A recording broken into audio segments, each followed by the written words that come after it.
time for Twit This Week in Tech. Ladies and gentlemen, I am the Chief Twit. I'm the Chief Twit now, and joining me, we're Philip Elmer-DeWitt from PED30.com, Devendra Hardawar from Engadget, and from our own Floss Weekly and the Linux Journal and many places, Doc Searles. Lots to talk about.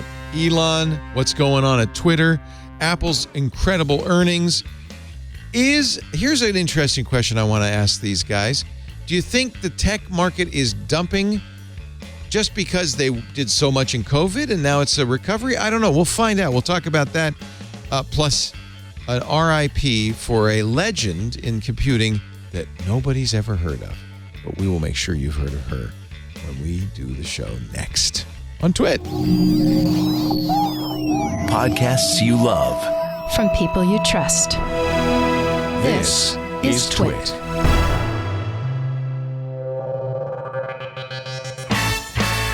This is Twit, This Week in Tech. Episode 899, recorded Sunday, October 30th, 2022. It's Only Fleas. This Week in Tech is brought to you by 8 Sleep. Good sleep is the ultimate game changer, and the pod is the ultimate sleep machine. Go to 8sleep.com/twit to check out the pod and save $150 at checkout. 8 Sleep currently ships within the U.S., Canada, the U.K., and select countries in the EU and Australia. And by Wealthfront. Visit wealthfront.com/twit to get started and get your free $50 bonus with an initial deposit of $500. That's wealthfront.com/twit. And by ExpressVPN. Stop letting people keep logs of what you do online and protect your online activity with ExpressVPN. Find out how you can get 3 extra months free with a 1-year package when you go to expressvpn.com/twit. And by Melissa. Poor data quality can cost organizations an average of $15 million every year. Make sure your customer contact data is up to date. Get started today with 1,000 records cleaned for free at melissa.com/twit.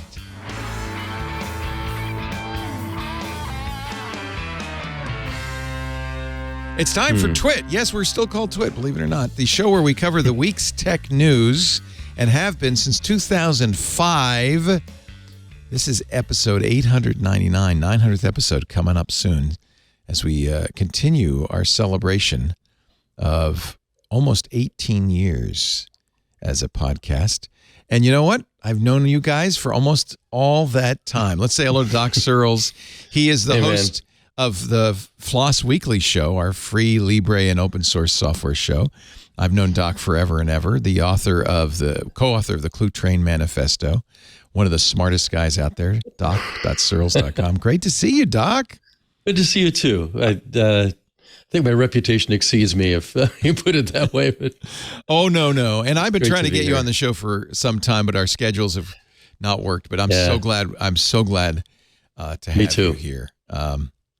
Great to have you. You were the first person I called when we thought we need to get some host on Floss Weekly, and you were the first person I called, and you have taken that show to the next level with some of the best guests ever, talking about the most important topics in open source. We've got a few today, as a matter of fact. But I also want to say hello to Devendra Hardawar. He's a senior editor at Engadget, also longtime Twit. I can't say Twitter guy. I will say also longer time listener too, because I do remember when you started this whole thing, Leo, because I was coming off of being a fan of you on Twit TV and Tech TV and everything. So you always mention that, and you make me blush every time. You also make me feel extremely old. I also want to say it is also nice to feel like the youngin in a discussion once again, because I'm not getting that anymore. Not an Engadget anymore. No, there's a lot of, they always said, when the cops seem like they're younger than you, then you know you're old. And it's the cops are they're like teenagers. Who are these people? Oh yeah, absolutely. They're teenagers now. He is a teenager in spirit, Mr. Philip Elmer-DeWitt, wearing his Kangol cap because he's so hip. PED30.com. Because I'm so bald. That's keeping the head warm. He is just down the road from my mom.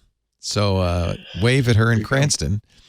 Good to have you on the show again. Great to see you. Yeah. Great to see you. I think Philip's been on our show since you were with Fortune, I think. Maybe before that, even. Yeah. I don't think we did it when I was at Time. I feel like we did, but maybe not. You know, it's easy to find out when you go to twit.tv. Twit.tv. You can search for somebody's name. If you do it right, you can search for somebody. There we go. Click in the search Elmer.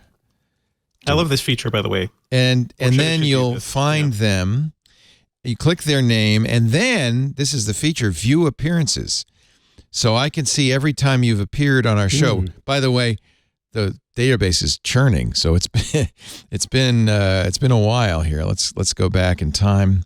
I can find your first appearance was 2014. No, that doesn't seem right, but maybe so. 8 years. Oh, and look who was on with you, Nilay Patel. I don't know who that other guy is. What a great piece he wrote about moderation. Okay, let's talk about that. That was the best piece, wasn't it? Welcome to hell, Elon. Many things have been written about Elon Musk buying Twitter. Who would have thought that, by the way, 6 months ago? He fought it tooth and nail. He did not want to buy Twitter, right? Well, his joke went too far. He did, and then changed his mind. Well, he did breathe like for 5 minutes, agreed to it without any due diligence, and then almost instantly, back in April, was writing his lawyer saying, "Can we hold off on this?" That his excuse then was Putin's going to speak, and I don't want to own Twitter during World War III. This is what happens when a troll faces their consequences. It's a beautiful thing to see. But I think maybe even Elon underestimated the consequences, and now that he owns Twitter, it's going to get real, as the kids say. Nilay's piece, "Welcome to Hell, Elon," subtitled, "You break it, you buy it." You effed up real good, kiddo. Twitter is a disaster clown car company that is successful despite itself, and this is the salient point, and there is no possible way to grow users and revenue without making a series of enormous compromises that will ultimately destroy your reputation and possibly cause grievous damage to your other companies. And that's just the first paragraph. Read the bit about moderation. Because I think he makes the really excellent point. People think, and I think Elon thinks, based on his immediate actions, that the product of Twitter is code or engineering or even the users. Nilay says, the essential truth of every social network is the product. The product is content moderation. Whether it's YouTube, Facebook, Twitter, TikTok, you have people's posts, but it's how you control it, moderate it, offer it up to the users. That's what you're getting from Twitter. And he says, and this is important, everyone hates the people who decide how content moderation works. It's a no-win. Content moderation is what Twitter makes. It is the thing that defines the user experience. It's what YouTube makes. It's what Instagram makes. It's what TikTok makes. They all try to incentivize good stuff, disincentivize bad stuff, and delete the really bad stuff. He says, that's the business you're in now, Elon. The longer you fight it or pretend that you can sell something else, the more Twitter will drag you into the deepest possible muck of defending indefensible speech. And if you turn on a dime and accept that growth requires aggressive content moderation and pushing back against government speech regulations around the country, and by the way, and he makes this point really important, not just the U.S., around the world. Elon's got big business in China with Tesla. Is he going to listen to Chinese regulators about Twitter? He is. We'll see how your fans react when you do that. Anywho, writes Nilay, welcome to hell. This was your idea. Philip, what do you think? Well, first of all, he's right about content moderation. I've done it 4 or 5 different venues. This one, I solved it by requiring people to pay. You nailed it. When our Discord, which is for club only, we don't have to moderate at all. There are no moderators because people pay for it. Right. And also only real names. with a few exceptions. Because they're we don't do that. I don't need to do that. I don't think. Just the fact that somebody paid $7 to be there. It doesn't have to. It's $1 wouldn't matter. It just does a little bit, just a little bit. Yep. My other thought is, Musk is often compared to Steve Jobs. I hear that a lot. And what the thing about Steve Jobs is he was such an when he was first at Apple, and then he got pushed out, and then he was out in the desert for a long time, and he learned a lot. And by the time he came back to Apple, having failed at Next, he was a different person, and he was brilliant, and we're all the benefits of what Steve Jobs did after he learned the big lesson.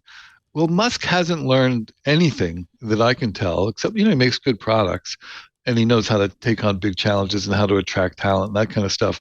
But I think Twit may be his Waterloo. Or Twitter, please. Twitter. It's begun already. I'm the chief twit now. Go ahead. I'm sorry. Well, this seems insolvable what he's up against. That was Nilai's point: is you can't win this. Yeah, yeah. He's stuck, and it'll be interesting to see what comes out of this, and if he comes out of it. He's got a lot at stake. He may be the richest guy in the world, but that can go really quickly.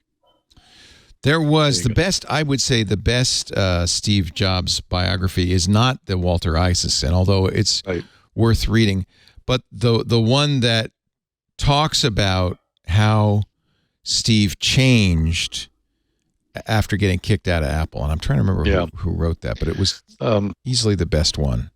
I have it right on the shelf. He was a fortune guy. Yeah. And that was, to me, that was the most interesting story, was that you could take a guy who really, you're right, was a jerk, and became somebody much better. It's called Brent Schlender. Brett Schlender and Rick Tetzelli, who I think weren't they at the Seattle Times? Anyway, Becoming Steve Jobs, the evolution of a reckless upstart into a visionary leader. Even though there's still so many stories of him being an asshole after that. Too, so, he didn't stop. Yeah. And in a way, just a more successful one, I guess. In a way, Steve has given permission to a whole series of famous, terrible leaders. Or maybe, I often wonder this, they've always been that way. Edison was an ass. Mm-hmm. Henry Ford was the worst. But they didn't have Twitter. It's the myth of genius. Yeah. Mm-hmm. They didn't have Twitter. We didn't know. We really know now about our guys. So, Devendra, are you going to leave Twitter? I've certainly been thinking about it. I was a Twitter Blue subscriber, and I'm no longer that because I don't want to give Elon any money.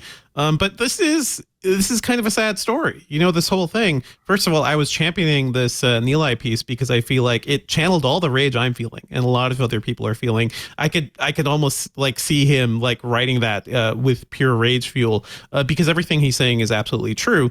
I think normally I would kind of embrace watching Elon just kind of drown himself in a really bad decision. But at the same time, I think Twitter is it is my favorite social network. It's such an essential part of the way I use the internet. It is terribly sad to see it kind of go down this way because we're seeing the effects of what's happening now. Immediately, a lot of people who were banned and kicked off were kind of welcomed back onto Twitter. Is that true? Because I know that Kyle Rittenhouse has reactivated his account and has been very public about the worst things of the worst. That. A murderer who got away with murder.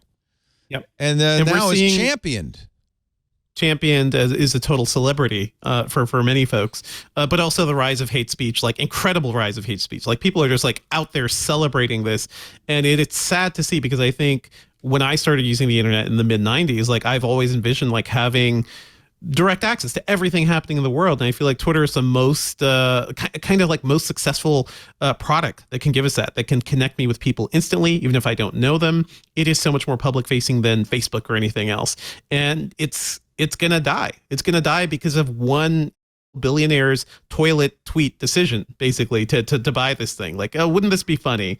It's maddening. It's infuriating. There was some debate about whether Kanye got his account was never kicked off. He just was silenced. It was a temporary ban. Yeah, a temporary suspension. Yeah, so I don't know. And Elon says I had nothing to do with that. But Kyle Rittenhouse, by the way, look at this guy's. This is a terrifying profile picture of him with an automatic rifle sitting in a helicopter, looking out the door, the open door, apparently ready to take action against anybody he disagrees with. And his banner is him actually shooting out that door with the American flag behind him. That is not a guy you want to celebrate. Not at all. And so that's scary. But on the other hand, I'm still a Twitter Blue payer, and I'm withholding judgment. I want to give. I don't know. I want to give it a chance. I like you. I don't want to lose Twitter. I've left and come back a couple of times because Twitter has always been a bit of a cesspool. But there is such a value to it. When Queen Elizabeth passed away, her family. Normally, what was supposed to happen is the BBC would play somber music and do an announcement. Then they put an announcement on the palace gates. No, it was a tweet. The family tweeted it before the BBC, before anybody. I mean, that's in a nutshell kind of. Twitter's not the town square, but there's.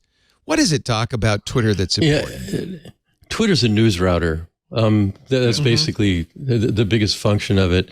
I'm not going to leave it. I'm pleased enough with it there. The angle on Elon, I haven't read much about yet, is that this is his first acquisition. He kind of built, Tesla from the ground up. He built SpaceX from the ground up, Starlink. No, he acquired both. He acquired Tesla. He acquired Tesla. He acquired Tesla. Yeah, but still, it's the Tesla we know today. It was the Tesla we know today, and I mean, I give a giant hats off to him for the original stuff that he's done with those companies.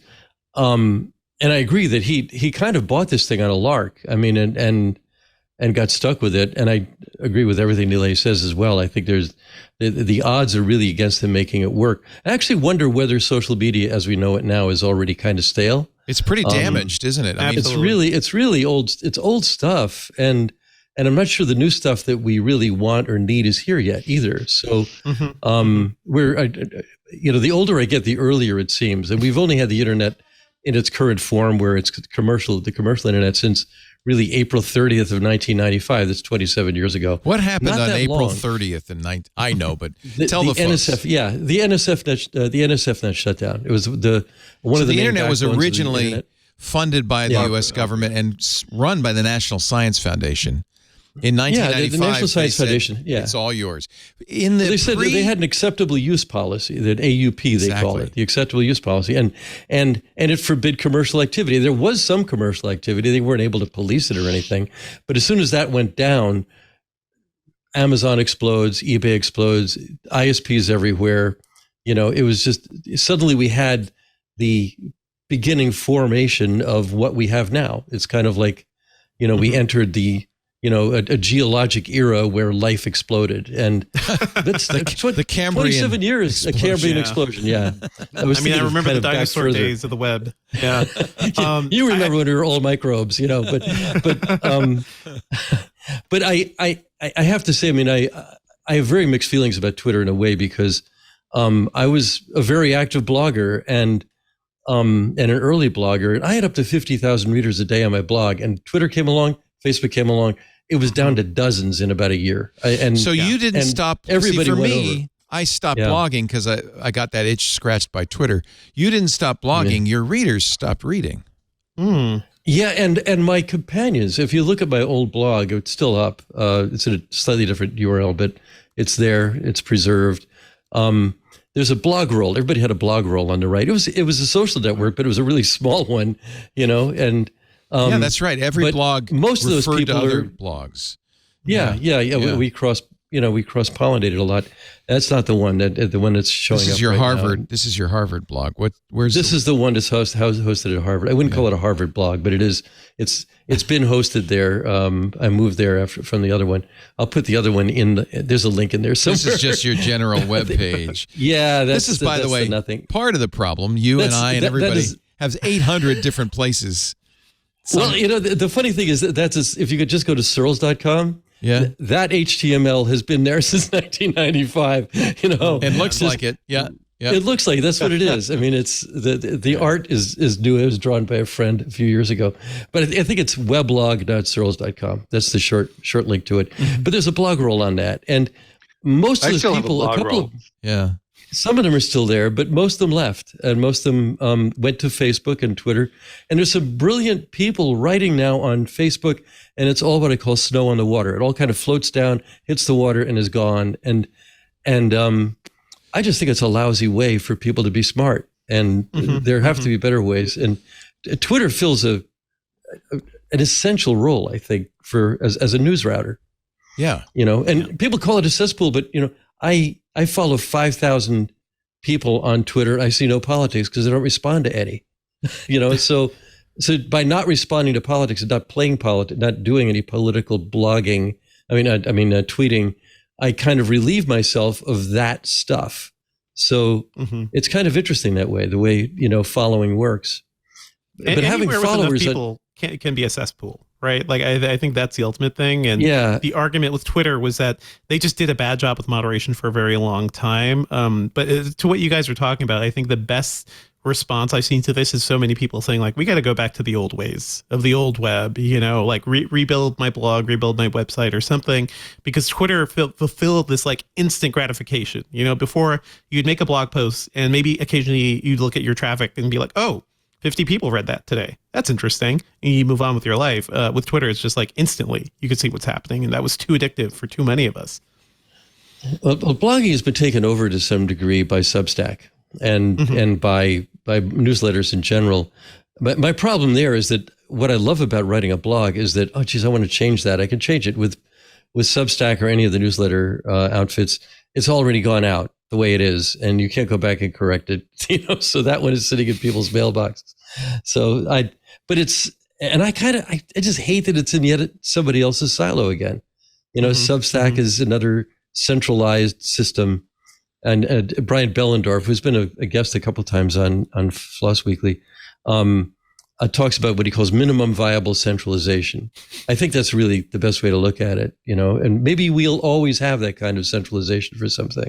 What about the open source alternatives? We had Rabble on Wednesday on This Week in Google. He was Jack Dorsey's boss when Twitter started. He was the lead engineer on Odeo, which is Ev Williams' podcast directory that he shut down to start Twitter.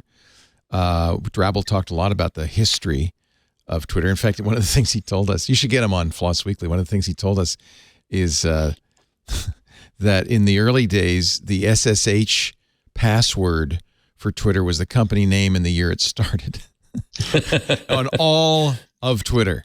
So you could get root on anything. He said they had no security at all. But he has started or participating now in something called Scuttlebutt, which is an open source. There are actually several open source attempts to create some sort of decentralized social network. Scuttlebutt.nz is one of them. Is that Jack Dorsey's? No, Jack Dorsey's that's one? Blue Sky, which is now and I've applied, but I haven't been accepted yet, taking beta testers for some sort of decentralized net. Jack wisely, before he left as CEO of Twitter, funded that to the tune of $15 million. Irrevocably. So that's enough money for them to keep going, I think, with or without Elon's support. I doubt Elon even knows about it or cares. There's also Mastodon, and we have I think a great Mastodon instance that I actually have some hopes for, because ever since Elon bought Twitter in the last 3 days, we've had hundreds of new people join, and I think that's true for all the Mastodon instances. This is a federated, it's actually not using, there's no Mastodon protocol, it's using ActivityPub to make a Twitter-like clone. There are other ActivityPub users like PixelFed, Pleroma, and you can follow anybody on any of these servers on any other server. You join one server, ours is twit.social, and then you can follow anybody else's server. What about something like that? That's what Blue Sky is intended to be, is some sort of federated thing. The one thing that Rabble said that's missing from Mastodon is portability. So the way Scuttlebutt works, you have a key, basically a public key you can bring anywhere, a private and public key pair that you can bring anywhere, and your entire persona moves there. Mastodon's a little harder to migrate. What about that, Doc, as a possible solution? I've tried Mastodon several times, and every time I mean it's great. Here's the problem: every one of us has a pie chart in our life, which is the time that we have. And is that a pie chart or a bar chart, or it's maybe a line graph? It's a pie chart where a quarter of it to a third of it is sleep. And the rest of it is obligations and those of us who are already writers and writing, they're obligated to do things. They have other things they're doing. Like I do Floss Weekly. There's other things I do. It's like, how much can we split up our time? So Twitter actually doesn't take up much of my time. It's actually, again, it's just something I kind of look at for some stuff. And if it's there, it's there. It's not, it's not. Dave Weiner just created a new thing called Feedland, which I advise people to look at. Dave has always been really a pioneer in all of this. He's a huge pioneer. He's a guy we owe a debt of gratitude for podcasting. but he created RSS. He was the one who added binary attachments to RSS that made podcasting possible in 2000. Every podcaster needs a little shrine to him, just in a corner somewhere. It's everybody. At feedland.org. Feedland.org. So one of the things Dave does, which is great, is he's always starting little experiments. And I've actually participated in quite a few of these. I haven't seen Feedland yet. Let's go see. Please sign on. Oh, of course. And this is unfortunate, but Dave does this with Twitter. Sign on with Twitter. Dave always does that. He's always done that. It's easy, and I'm sure it's easy for him. It's using OAuth, so it's fine. It's an OAuth hack. So subscribe to a few feeds to get started. Okay. He just added, without me knowing, 44 new feeds. Okay, that's good. I'll join. So is this a Twitter? What is? Oh, look. This is RSS feeds. Yeah, it's all RSS feeds. So I follow something called Sumi.news. It's very similar. I wonder if Dave knows about it. Same idea. You add RSS feeds, then you have a web page with stories in it. So this is interesting. He's added some really good ones. He's had a little cabal of people working on it. I'm not working on it, but just sort of testing it out. I'm one of them. Something I don't think Dave is also like the father of outlining online, and he did OPML. OPML is what this runs on. But when he had something called More, which some of us remember very fondly on the Mac back at the turn of the 80s and 90s, that was really the first outliner that turned into a presentation. And in some ways, Persuasion and PowerPoint knocked it off. So he's one of the fathers of presentations as we know them as well. So that's, it all kind of fits together. There's no doubt there's a lot of ideas. There's a lot of creativity, but they're all lacking the network effect. Mm-hmm. That's a Mastodon problem too, right? Because it's there. It's been around for a while. I know pockets of people who are testing it out, but it's not like at a global scale in a way that I think is as addictive as Twitter was. It's also really confusing, even like from when you first sign on. Like, what am I'm making a name for a specific Mastodon in another way, but I could talk to people on other Mastodons. What's happening? This is the problem with Scuttlebutt as well. It's even more confusing. Twitter works. That's the problem, is that you're making solutions to something that continues to work. Now, if Twitter doesn't work down the road, and I think people are concerned about that. I saw Annie Lamott, really, I thought, a great tweet. She's the novelist. She said, I'd miss Twitter so much if for some reason we had to walk away. My Twitter people are so good, brilliant, and funny, and the pundits I follow are how I make sense of the chaos, and I'm uplifted by their insight and great humor. So I'm going to assume we can work this out. She's not leaving. Shonda Rhimes quit, though. A lot of people are quitting. I'm not quitting. I think we all hope it won't become a hellscape. Go ahead, Phil. Well, I thought that quote, that let's not let it become a hellscape. Where has he been? It is a hellscape, depending on how you filter it. Before we leave Elon, I wanted to talk a little bit about his motivation. I think it was a little bit more than a toilet tweet. I've been reading a lot of history lately. I think someone told me that as you get old, you stop reading fiction, you start reading history to try to figure out where you fit in. And the princes of the Middle Ages were always looking for ways to project power. And for like Edward III, when he conquered Wales, was to build these horrible, ugly castles all the way down the coast. Or, in the Renaissance, you would get a Michelangelo or a Da Vinci to paint your portrait. Yeah, and famously, cathedral. Venice, if you travel the Adriatic and the Aegean, you'll see all these Venetian fortifications as Venice extended their power out. Yeah, they were bad, the Venetians. Yeah. Anyway, he's like a modern prince. He's the richest guy in the world. How do you project your power if you're in the digital world? You buy the biggest thing you can get your hand on, and he claims it's too important. He wants it because he wants to save the medium to save humanity. Well, as Nilay points out, he's got a few things to learn. Anyway, I do think there's a lot of ego. There's a lot of, I've got the money, I can do it, I'm going to do it.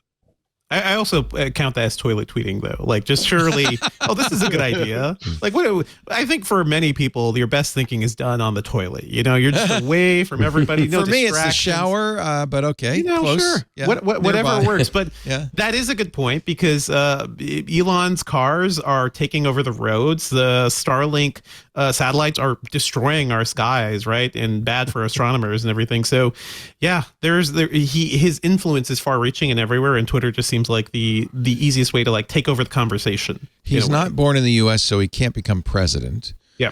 And you might argue that being the owner of Twitter might be more powerful than the president.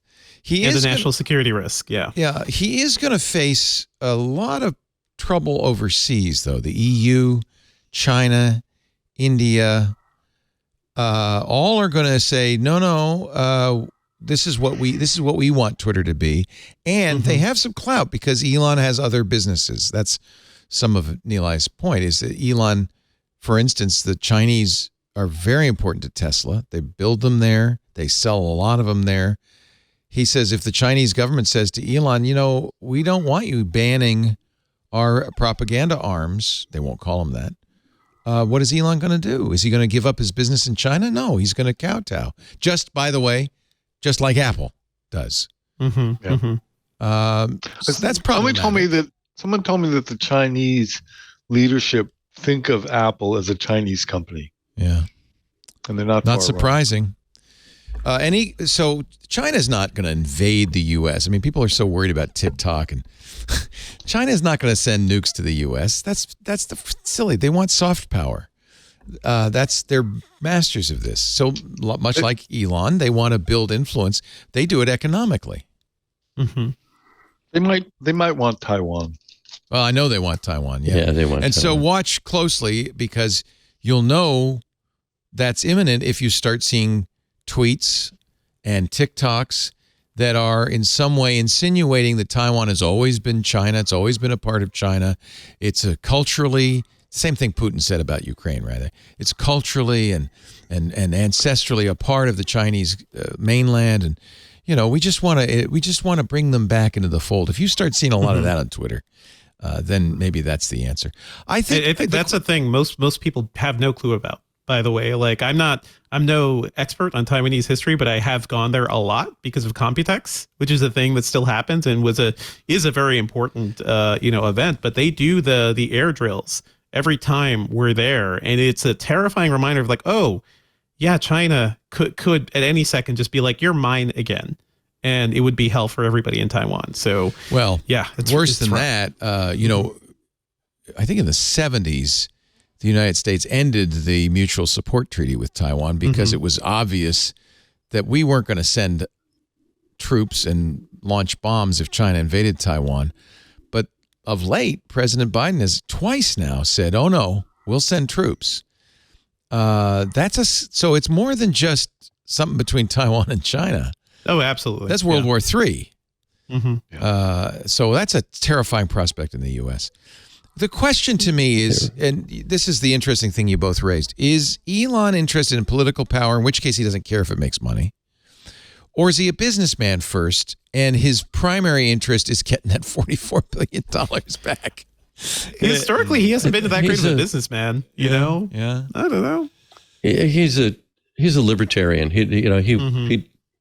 That's basically where he comes from. He wants what's good for business, and that's pretty much his deal. I don't think he wants more than that. Is he now completely accepted the ownership? He fought it tooth and nail, and I think only decided to complete the deal when it looked like you were going to go to court, and he was going to be forced to be deposed, and then there'll be discovery, and it was starting to look bad. I think you could say he was forced into this purchase, but now maybe he's kind of recognizing, okay, well, maybe it's not such a bad thing. I predict he's going to be out of it before the end of the year. He won't be. He'll appoint a CEO. He's kind of into, or he'll sell it, get out of it. Here's my thought: maybe if he is a businessman, polish the turd as best you can, and you'll see a lot of action in that direction, and then IPO. And he knows probably in his heart, I'm not getting my 44 bill. But if he IPOs, by the way, he can maintain control. If he does what most founders these days do and have super voting shares, he can have his cake and eat it too. He can still have Twitter as a personal possession to some degree, but also, Philip, I know you're all over the stock market. That's a lot of what your website PD30 is all about, Apple investors and investing. Does that sound like something that could happen? Well, first, it's not anything that Tim Cook would do. We're not talking about a grown-up company like Apple. Apple's a different beast. Oh, sure. We're going to talk about Apple's quarter, by the way, in a little bit. So. Yeah, that's actually the big news. But we can keep talking about Twitter. Yeah, I agree with you. I mean, this is all inconsequential, and sort of. It might be politically consequential. No, I think it's not that it isn't important. For me, what happened to the tech companies this week, excluding Twitter, was remarkable. Well, we're going to definitely talk about that for people who are going, again with the Elon. I'm sorry, this is a big story. This really is a story. And I didn't even mention the fact that he stole my handle. I'm not going there. I'm not going to go there. Yeah, it's going to be interesting. I am not quitting Twitter. I still pay my $5 for Twitter Blue. I will watch with interest. I'm crossing my fingers that Twitter becomes even better and more useful. It certainly is useful today. That he doesn't, take it down strange and weird roads. It's not looking good so far. There's a great site, by the way, I just want to mention. So there's so many rumors swirling around. One is, remember he fired Parag Agrawal, the CEO. He fired the CFO. He fired the chief counsel, and maybe even most importantly, fired the woman in charge of trust and safety. There is a rumor floating around. We know at least that Agrawal had a $40 million golden parachute. The rumor is floating around now that he is claiming that he fired them for cause, and they will deny them any severance, which would be wow.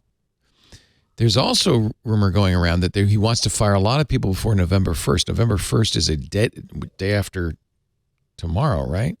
No, Wednesday is a deadline. That's when stock options are typically offered, and he wants to cut that off and get people out of there. And in order to do that, he's looking to fire people for cause because he's asked everybody, he initially asked them, all the coders, to print out everything you've done in the last 30 to 60 days because I would like to review it. He brought in Tesla engineers. We were told, again, it's hard to confirm any of this. So a lot of what I'm saying might just be rumor. Then he said, no, you don't have to print it out. You can show it on the screen. Reasonably, you're not going to be able to look at this code, walk in the door, look at the code and say, that's good code, that's bad code. But you could perhaps walk in the door saying, oh, you're producing, especially in the last 30 to 60 days when everything has been up in the air, when you're not producing. And maybe he can use this as a way to fire people for cause and save himself a pocket of money. This is a comedy site, ElonCodeReview.com. Print your code for review by Elon Musk.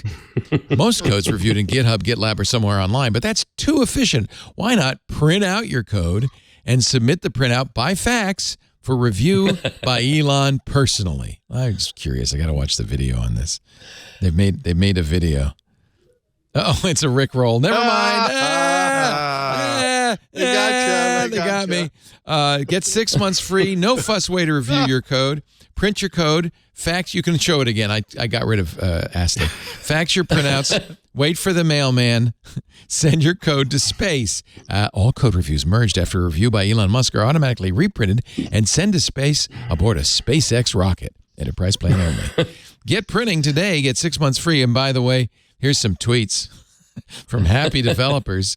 It used to take me forever to get my code reviewed. Since Friday, I've been printing it all out and getting Elon to look at it. And my God, it's been amazing. And, you might want to check the pricing.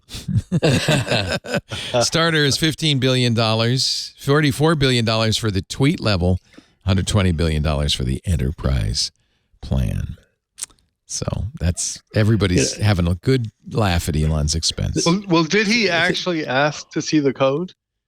Well, that was a report. Is that true? Again, that was a report. Yeah, these are all reports. I don't know. Reports from reputable sources, but Devendra, I don't know. Have you tried to vet any of this? I mean, I did. It's not my beat, so that's Carissa and Gadget, who deals with social media stuff. But it was Casey Newton who reported this, and there could have been. Casey's pretty reliable, right? He's pretty good. Yeah. He's a good man. I can't read his stuff anymore because it's $100 a year. Who can afford that? I can't afford Platformer. So just only read the first paragraph of everything he posts. But he's good. He's good. He's one of the good guys who pursued a career as a newsletter writer, and I'm sure is doing very well.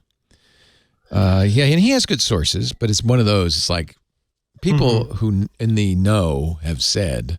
Yeah, I mean everything's a mess. Look at the people who were the jokers who were in front of the Twitter office, right? And CNBC and Rahul so many people.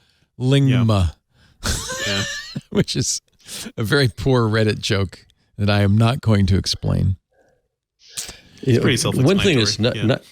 One thing is not a rumor. It's certainty. Is if he has pissed off so many people who work for him, who worked for the company.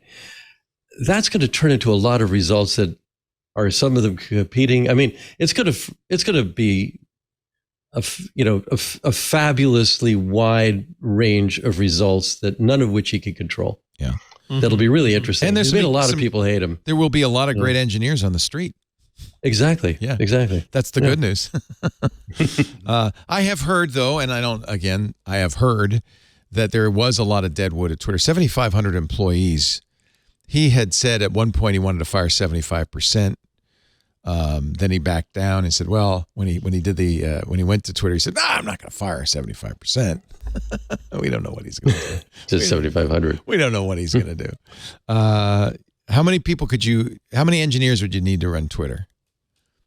Engineers, not much, right? A good team, 25, 100 people maybe. Oh, I don't know. Trust and safety, thousands. Moderation, thousands. Yeah, a zillion. Yeah. Remember when, in the early days of Twitter, the fail whale was constant almost.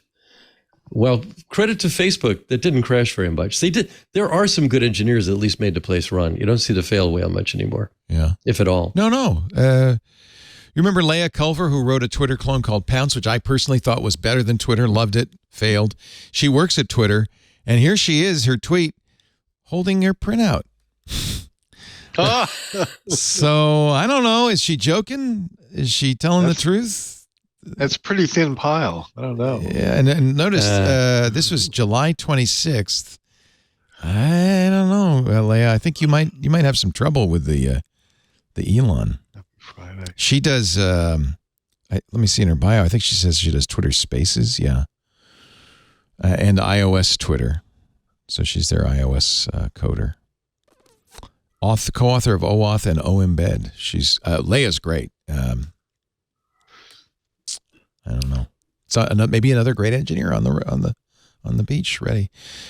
Today, Elon deleted the tweet he posted earlier today, saying, espousing. I don't even want to repeat the lame-ass conspiracy theory from the even more lame-ass right-wing rag that Paul Pelosi was inebriated when he got attacked with a hammer, which, even if true, so what? It was an attempt to assassinate the Speaker of the House, the number 3 in line for the presidency. two, I guess, if you include the president. Don't include the president. That's a bigger story than I think it even got coverage. That's an assassination attempt. Yeah, it was not the leading story in the New York Times, and it was below the fold. Below the fold.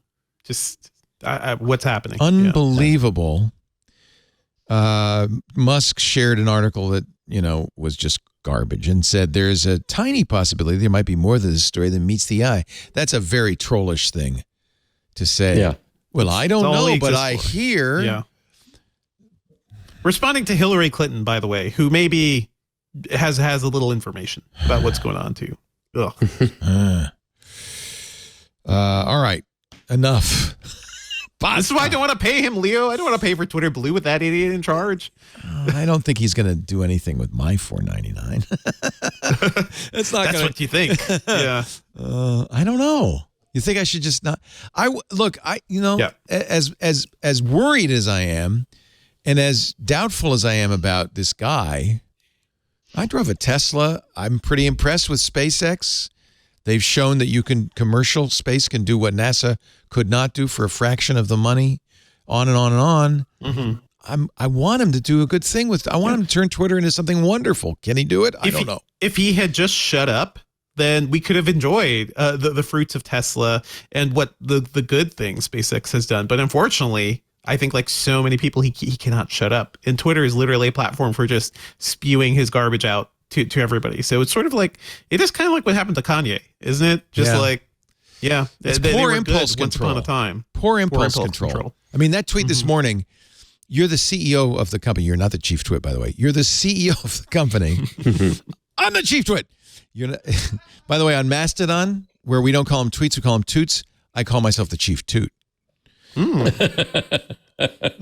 Tutor in chief. Tutor in chief. I'm just saying. Only for toilet toots. Yeah. Yeah. But I have been, by the way, I looked back. I was chief twit on Jaiku in 2007.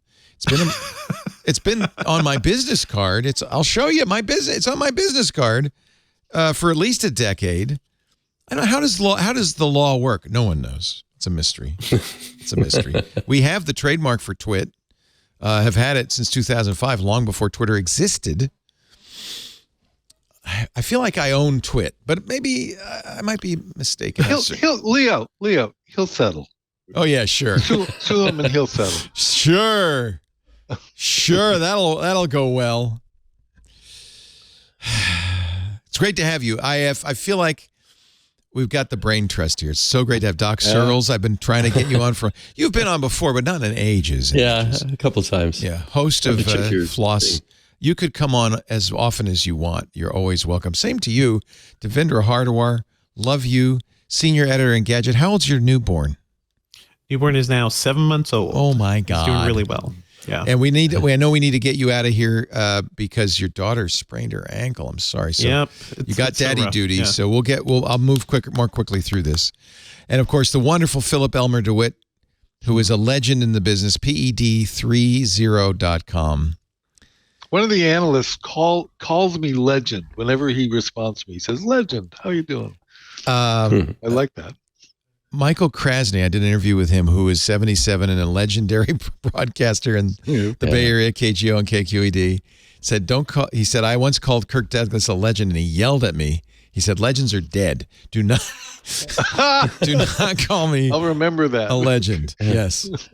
And now he is. You can call him that. Yeah, he's dead now. So it's oh God, that got really dark.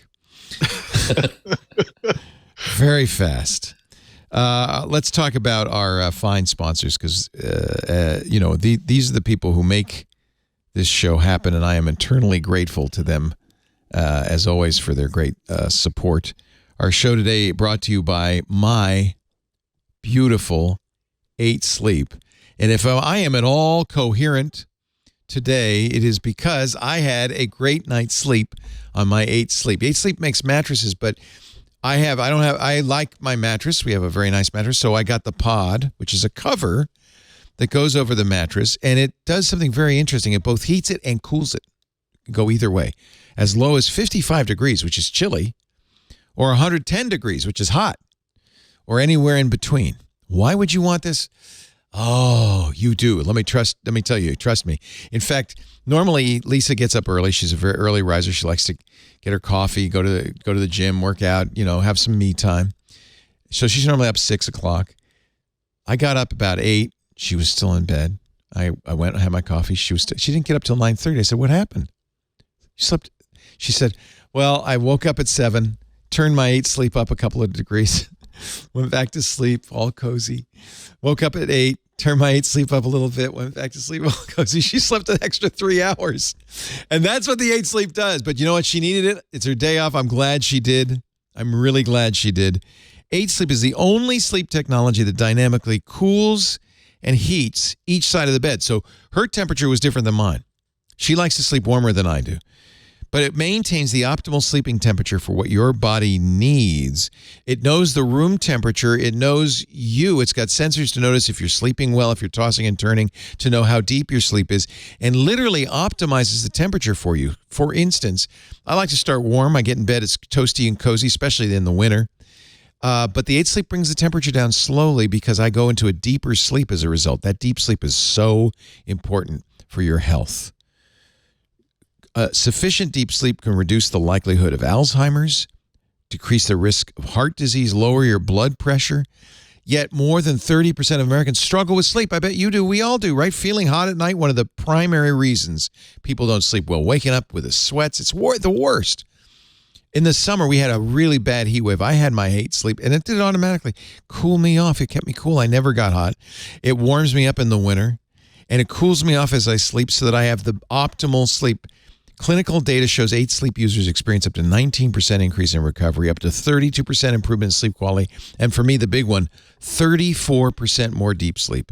If you sleep an extra half hour of that deep sleep, that sleep that cleans the brain, you'll feel so much better. You will be sharper. You will feel better. Everything is just nicer. 8 sleep, we have the original pod. We have the pod 2, I think. They just launched the next generation, the pod 3. More accurate sleep and health tracking, double the sensors. It is the best sleep experience on the earth. It's not magic. It feels like magic. It's incredible. Soft, comfortable, warm when you want it, cool when you need it. I can't recommend it more highly. And I'll tell you, when we went on vacation last week, went to Vegas for a few nights, I really felt the lack of my 8 sleep. We've had it for a year now. So I've been through a winter and a summer, and we're going through another winter. Maybe hotels will start getting 8 sleep. 8sleep.com/twit. Sleep cozy this fall. If you're in Australia, sleep cozy this summer. You'll save $150 at checkout on the pod. I apologize. That was terrible. 8 Sleep currently ships in Australia and the U.S. and Canada, the U.K., and select countries in the EU, I should say. I really love this.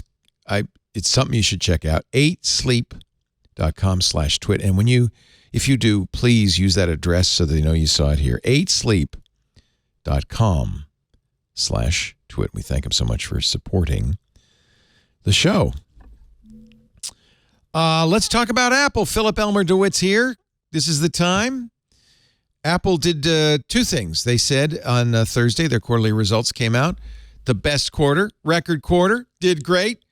Don't count on next one. Explain this. Philip, you're muted. I don't know if that's us or you. Sorry. Yeah, that's okay. It's always a record quarter. Yeah, I knew it would be a record quarter. Now, does this include iPhone 14? It does, doesn't it? 5 days of iPhone 14. So just a slice. So it's really the next quarter, which is their Q3? Q1. Q1 is the big quarter.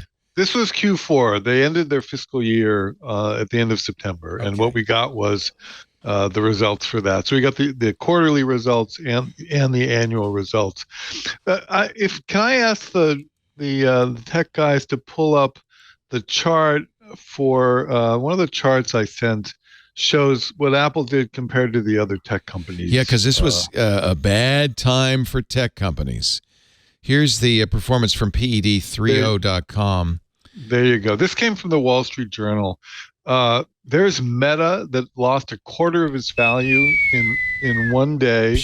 One of my subscribers who he says, I should have shorted it the day he changed the name because I knew he was panicking, and then I finally shorted it just before the earnings. I shorted it at 135 and it went down to 99. So the guy made a bunch of money betting against this thing. And look at these steep declines. Look at Amazon. Yeah. Oh my God. Amazon went down. Look 13%. at Alphabet. And then Right. Apple, which is exactly the opposite, is slow decline and then suddenly a jump. What you're seeing is the money pouring out of those other three companies and into Apple. They needed some place to go. And so it was Apple's second best one-day gain. In January, they had another big pop. And that was like after they announced their results. Yeah. Wow. Yeah. But explain to me, because I do not buy tech stocks, and for good reason. As a journalist, I don't want to have a dog in this hunt. And I have some interest in the stock market, but I'm not an expert.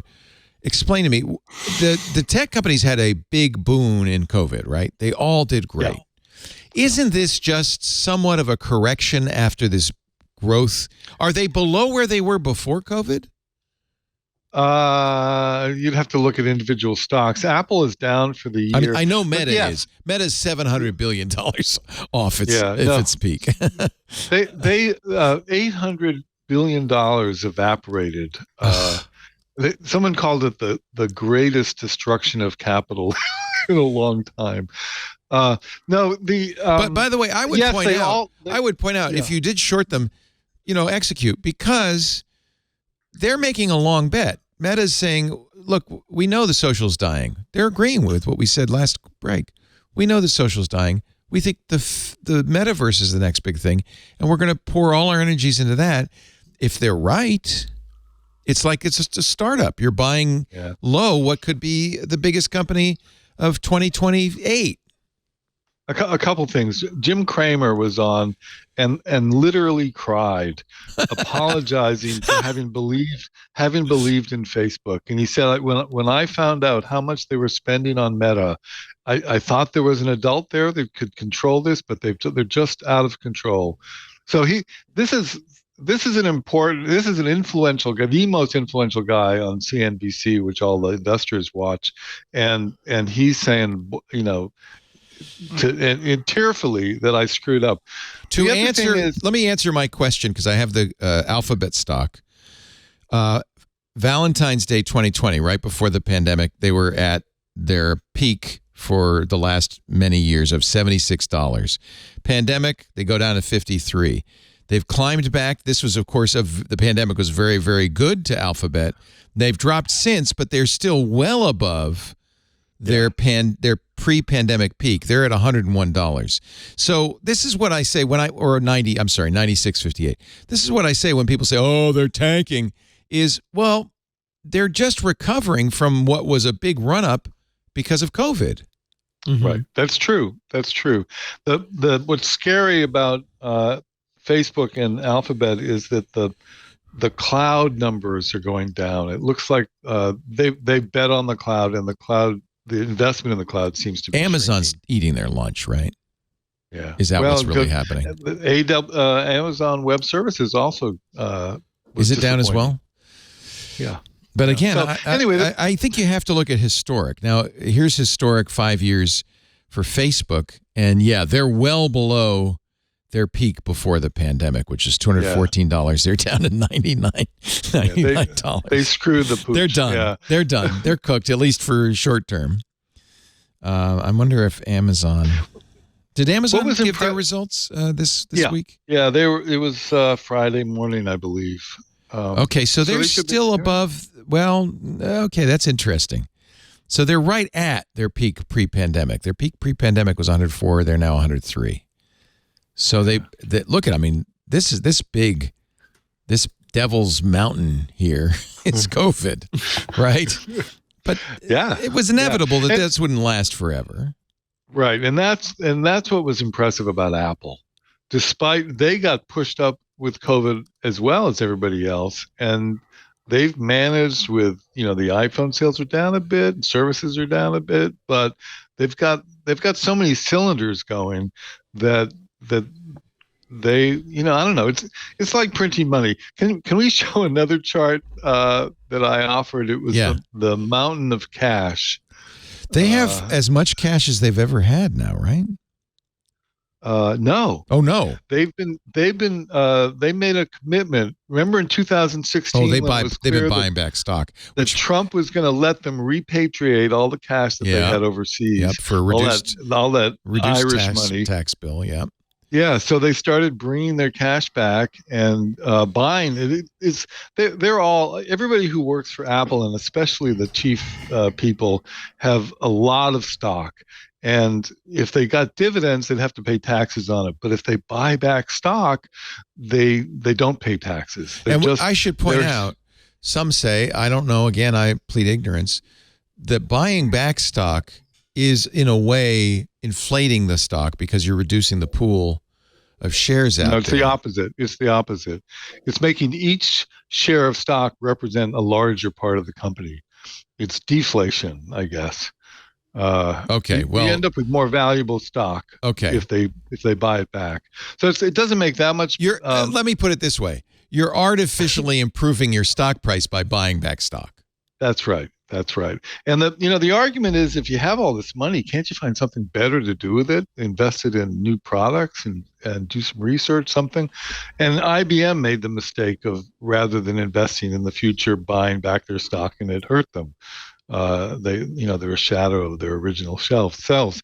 Apple, they've got some very smart people, smart money people managing this. And I have to laugh when I watch the analysts, second guessing Tim Cook. They have no idea what he's that's why I say very clearly I don't know what I'm talking about. Yeah.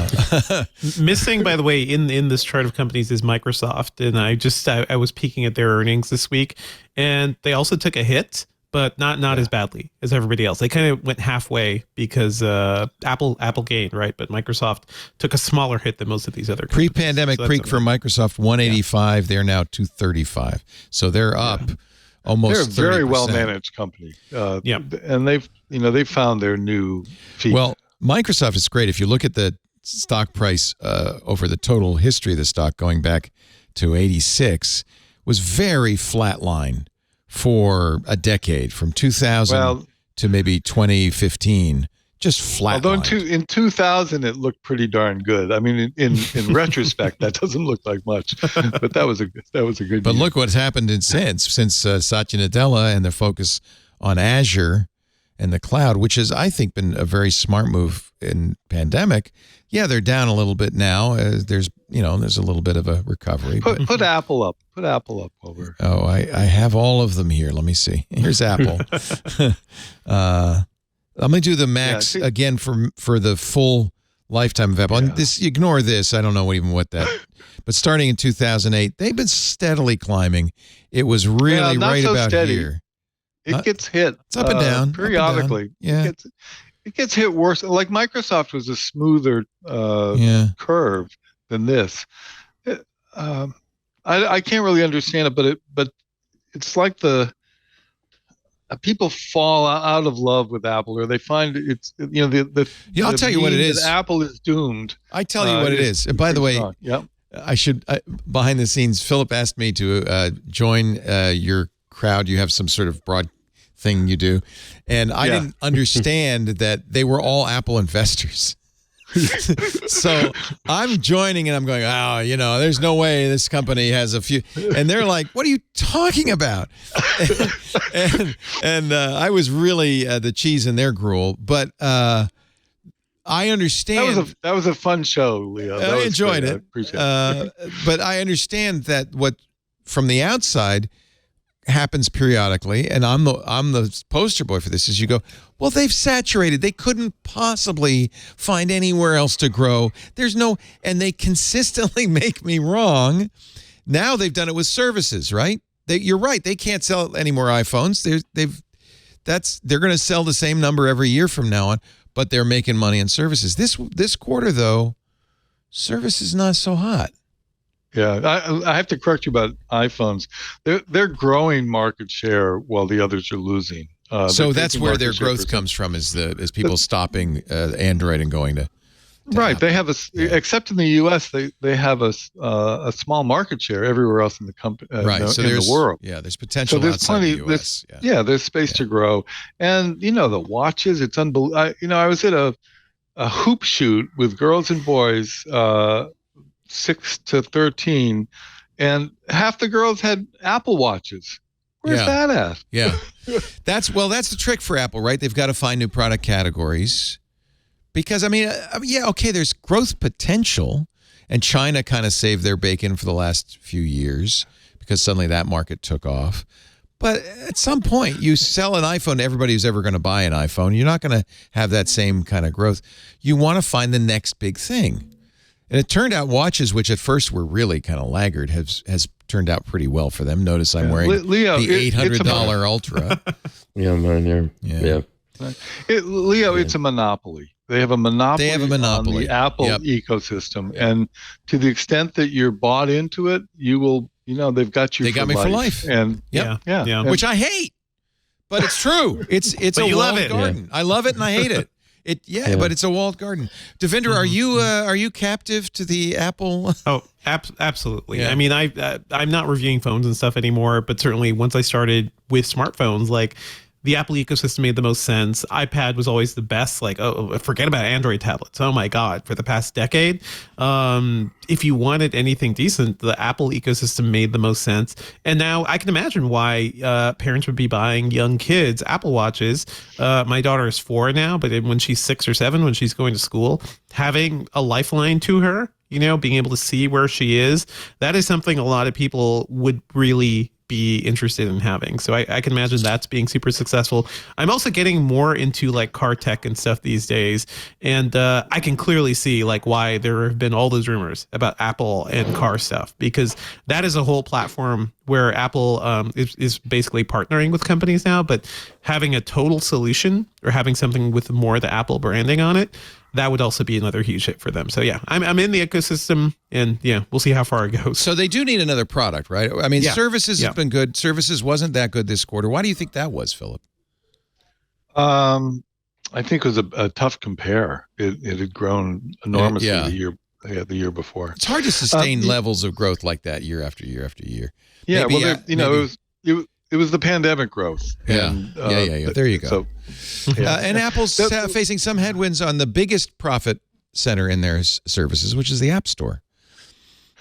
Yeah. Well, there was some serious activity in Congress to crack down on Apple and take some of the APIs away. EU as well. All over the world. EU can get stuff done. Congress, it turns out, cannot. So that thing died. I have to add one theory I have about Facebook. The next product that we're supposed to get, according to Bloomberg, it's coming in the spring, are these goggles. I have a very hard time seeing goggles as an Apple product. It just doesn't seem to have the mass market. Well, I felt that way about the card too. Actually, I was very surprised to hear you say you think the card Devendra is a good. I'm just looking at like what's ahead too, and also, hey, AR glasses. I just tried out the Magic Leap 2. Remember Magic Leap and how much money they raised? Yeah. Their new headset is actually pretty good, but because of all the bad word of mouth, like nobody's taking that company seriously anymore. So have you tried? I bought the. I'm embarrassed to admit. The $1,600 Quest Pro. I haven't tried them yet. We reviewed it in Gadget, and our viewers it's good. It's a good headset. I don't know who it's for. The bet on that market seems weird and maybe out of place, but the idea of having maybe something you slip on, or maybe even your own current glasses that could extend your displays, maybe when you're actually sitting at your I love desk. that idea. That is a really interesting idea. idea. It's hard to do, though, isn't it? It's hard to do, but it does seem like the Quest Pro is doing it pretty well. This is like a 5-10 year problem. But the stuff I've seen, like the Magic Leap 2 stuff, and even a bit of the HoloLens 2, like it can be magical. The question is, who is it for? Will people actually want this? It still seems more like of an industrial trend, like not really what Apple tends to do. Like they are far more consumer focused. But I could see it being a thing eventually, at least for some people. Glasses for sure. If they could make the glasses, that looked like this. Yeah, that would be a great product. The Quest Pro. My theory about the goggles is I just can't see it as an Apple product. I can't see it this spring. I have this theory that they're doing it to drive Facebook nuts. Somebody has to. Don't kick them when they're down. That's mean. I think they may have no intention of doing what that's a really interesting theory. Bloomberg says they're going to do, and Meta just keeps pouring money into the project. The reviews of the people who actually went in that space where they don't have legs and you bump into Horizon World, and they're mostly kids. Yeah, that looked like such a loser. Yeah, it did. But you know what? So did the internet in 1996. Yeah. It's early days. I remember what that was. I remember I really wanted to watch the trailer for Mortal Kombat in before that movie came out, and I had to enter this long website, not a branded domain name. It was like a dash, a tilde. 30 seconds later, once I was done entering that URL, I had to wait 30 minutes for the 1996 grade web video to load too. So this stuff is really bad. Until like there is a shift and there's like something that kind of makes a big public hit. Remember Real Networks? Yeah. You remember that? Yeah. I remember Real Networks. It was Real Networks, actually. Yeah, it was a low quality it was awful. Real player thing. Yeah. Philip, to what you're saying, like I tested Horizon Workrooms too, like before it launched, so I haven't seen like the way normal people have used it. There is potential there. Like when I'm living outside of Atlanta now. I'm not near my normal coworkers. To be able to hop into virtual space and just like have a meeting with people could be useful. I don't know if you guys have seen some of the footage from that, but I was also in a space where Zuckerberg's avatar appeared right next to me. Yeah. And I was also, it was a very weird thing where it was like, oh, when people see this video, it's like I'm sitting next to Mark Zuckerberg. I should probably be really chill right now. I should probably not to don't stare too much because it did feel like I was like, got to be cool. Mark Zuckerberg is right there. If you look at playback of that video, my avatar is just doing crazy wild stuff because their tech for managing my arms and everything just didn't work very well. So I both see the potential in it. And it's clearly early days. Like it's early days, and even they can't make it work when you're sitting next to Mark Zuckerberg. Wait a minute, I gotta find this video. Where? Look at there's video somewhere. Yeah. Devendra Horizon World Zuckerberg. Was that? You think that's? It's probably there. I have a photo in my piece, but we didn't we didn't do a video for that. I want to see the video of that. That's well, maybe better just to imagine it. Yeah. I have to say, I have the Quest Pro, and no one should spend $1,600 on this product. That's not what I would say at all. I mean, no review really should ever say this is a worthwhile thing. But I want to give VR a chance. I want to, I bought the first Oculus Rift on Kickstarter, and I got an HTC Vive. It's always been a cool demo that you lose interest within a day or two. Right. And I don't see anything to change my mind on this, but it's pretty amazing. I don't think I'd want to be in a Teams meeting for more than 10 minutes on this thing. Sure, yeah. That's part of the problem. I mean, we got a long way to go. I've talked about this before. There's a game called Richie's Plank, which is it's very simple. You go up in an elevator, the door opens, you're at the 80th floor, you look down, and there's a little thin plank, and you're supposed to walk out along it. Now, I know in my brain that I am in my living room. I'm not going anywhere. My body said, no, you're not going, no. And my brain said, okay, fine. I could not walk out on that plank. Much like you thought you were sitting next to Mark Zuckerberg. I mean, I in a certain reality, I was. You look at video evidence, there I am sitting next to Mark Zuckerberg. So it is good enough. Let's put it this way: it's good enough to fool my body, and to overrule my rational mind, which knows I am completely safe, and say, and my pulse rate's going up. I'm sweating. I could not walk along the plank. Now, by the way, my wife said, "What are you talking about?" She walked right along it, and no problem. So she's got a better brain. She's a much cooler cucumber than you, Leo. Clearly, but Devendra, we got to separate.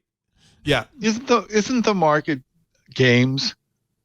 Isn't that what these are for? It is right now, but I've been covering VR stuff since like the consumer stuff has launched too, and I did Sundance has done some really good work in terms of getting an experience of the festival in VR with your headsets, and you could put that on. You can go look at some VR like VR projects that people have created, and normally you'd have to go to physical space and put on a VR headset to do that. Why shouldn't you just be able to do that, from your own home?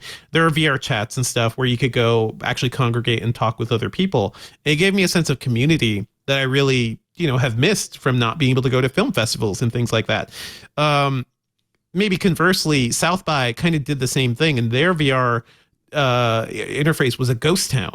It felt very lonely because I was there just staring at this like towering virtual Austin by myself, and there was nobody with me. Oh, that's so there are like there's like costs and consequences of going VR in this way. But I wanted to say we really need to separate the idea of AR and the idea of VR and what these two things can actually mean, because the pass through in the Quest Pro looks really good. Like it looks like you can actually see your desk. And I'm imagining like maybe someday if I just want to throw up a 50-inch or 70-inch video above my monitor when we're watching the Apple live stream or something, I'd love to be able to do that and not what's take up weird? a little corner window With the Quest Pro, because they have cameras and it's color now, but the real world looks like it's virtual. It's a little shaky, and the virtual world looks real. So I think they're up to. It's so weird. Magic Leap also has this thing that not many people have talked about, but those are AR glasses, right? So they're transparent and clear, but they've created a way to black out what you're seeing, so it's almost like a cloud enveloping your vision and just blacking out the real world to like give the virtual objects more of a focus. But in a way, it was almost like semi VR when it totally blacks out an area, and that just feels like an interesting space. Like being able to hop between an AR and VR like experience could be cool, but it's not for everybody. It's not going to be a thing anytime soon, but these companies are investing because it's going to be something. You don't ignore the internet in 1996 when it's terrible. You and I were in the internet along with Devinder in 1996. We were a little older than Devinder. Me too. And you too, Philip. But we've been around long enough to see products come along, maybe with promise, but not delivering on that promise, and then years later delivering. You think that's where VR is right now? I think it's almost all promise, but I have a lot of faith in it for industrial purposes. I think of it like the Segway. Segway was going to replace the bicycle. It was going to be, when it was still, what was it, Audrey, or it had a fake name before it had a Ginger. real name. Ginger, that's right. And Steve project. Jobs, lots of people say this is just the most coolest thing ever. And what's it good for? Warehouses. Yeah, they said it was going to, cities were going to be redesigned to accommodate this thing. I have two in my garage, by the way. Oh, really?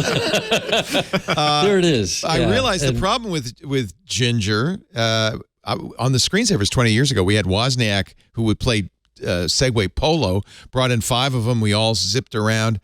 The problem was you looked like a massive dork because you're like 9 feet tall on this thing. And I think you're right. It ended up being mall cops who we make fun of and industrial uses. Ginger was tourists and things like that. It's very handy in big warehouses. It's hugely handy in big warehouses, and there are lots of those going up. I mean, you go along, drive anywhere on an interstate, and there are these. It's all freight forwarding all around you, and no longer woods, and those are full of Segways. Some of them I think an electric bike might be the future of electric bikes. Are huge. They're incredible. They're huge. Yeah. Before we leave Segway, I have to tell a Segway story. John Heilemann, who went on to become a big political reporter, came to Time and said he could give us a cover story on this thing that Steve Jobs is going to be the next big thing. And they sent me up to New Hampshire to check it out, to kick the tires.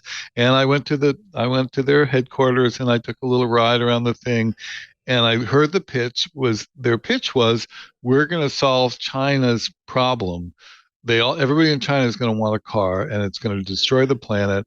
We'll give them Segways. But it just didn't make sense. The price point was it was wacky. They're $7,000. And by the way, we've had ours long enough. The batteries stopped working, so I looked into replacing the batteries. It's like $4,000 each. Yeah. Anyway, The question was, do we put this on the cover?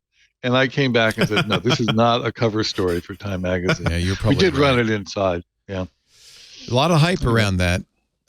We've seen that. We've seen technologies come along that looked like they might be world shaking, earth shattering, and they don't deliver. But then we've also seen the internet, which more than delivered. The iPhone, who in 2007, only really Apple fanatics thought the iPhone was going to change the world. It did in ways even us optimists could not have predicted. I waited a year before I bought one, but same. Oh, I was in line for the first one. I vividly remember. Well, you always buy the first one. You put it right next to your segues. It's your job. It's your job. When the iPhone came out, my wife, who's like not a tech person at all, very retro about everything, took one look at the iPhone and said this, I can work with that. Yeah. And got one of the first ones. That was a hint right there. And I don't think I think Apple likes to make things that are inventions that mother necessity.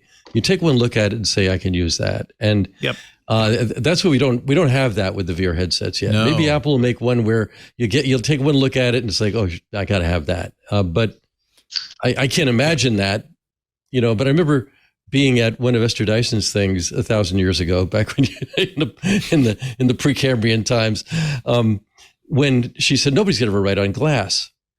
Well, boy, was she wrong. Yeah. I mean, she's right about a lot of other things, but that was, we didn't know. That. I want to say something. There's another thing about Apple though, which is that you look at point of sale, point of purchase things. I go through airports and there are restaurants that have easels with iPads in them. Apple's doing hugely well in business with iPads, and they're there are lots of different Android pads, but there's only one iPad, and there's stuff being written for iPads. And you think about Microsoft, they just made the operating system. They didn't make the hardware. They didn't want to do vertical integration, and Apple's doing it brilliantly. And I'm just, that may be a saturated market at this point, but I think Apple's probably doing better in business than they ever did before. Yeah. It's hard to tell like when something will take off, too, because you remember this, Leo, the early criticisms of the first iPhone, I think were legitimate. It didn't make sense to spend that much money it couldn't copy and paste. It was an edge phone when 3G phones were coming out. Right. It wasn't 3G. Yeah. I remember that year Technology Review put on the front cover the Helio Ocean, which was a phone I ended up buying instead.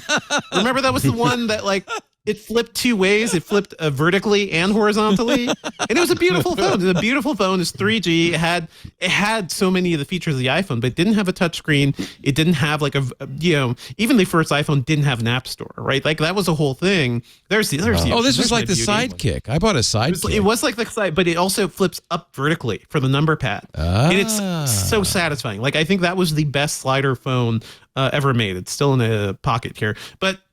Yeah, looking at the first iPhone had so many issues. By the next year, most of those things were ironed out. Like Apple started to see we can't just rely on web apps. We need apps. We need a centralized app store. We need 3G. And Apple learned because even Apple didn't have that at the beginning. I just reviewed the Surface Pro 9 with LTE. And you called it a lie. I called it a lie. But talk about a company that has been hammering this idea. Tablets as PCs, tablets as your laptops for 10 years. And I don't think really making it happen, the sales have been okay. It took a couple of years, but they started making billions in revenue from Surfaces. But you only ever really see those things on TV when a show, has a merchandising deal with Microsoft. You see Tom Brady throwing them. On the sidelines of the NFL. And it's like Microsoft will keep trying to make this a hit, even though I think the consumers as a whole are I don't want to use a tablet like this. I don't want to have a kickstand on my knee. I want to have a stable surface. And also laptops have gotten so light and so, so easy to use where the idea of having a tablet PC just there's no real win to it, but Microsoft is still doing it. So this also shows how hard it is. I mean, Esther Dyson, that makes perfect sense. Nobody wants to write on glass. I think she was right. But there's so many other things. It's so hard. This is why it's so hard as a pundit, all of us, to know if something is going to be the next big thing or not. It's very hard to know. All I can do is tell QWERTY, you all. But they do. Right. Who would? Yeah, I thought QWERTY would be dead by now. This is the worst. John C. Dvorak famously wrote a column saying nobody wants to use a mouse.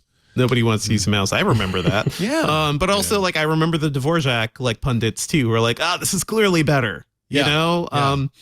Yeah. It's hard to predict consumer usability. What I can say, like, from my reporting is if I put something on and I'm like, that's cool, that's interesting, I could potentially see how that's useful. Like, that's all I can do. That's all I can convey. So, like, the Magic Leap, nobody is taking Magic Leap seriously now, but that headset is interesting on the industrial level.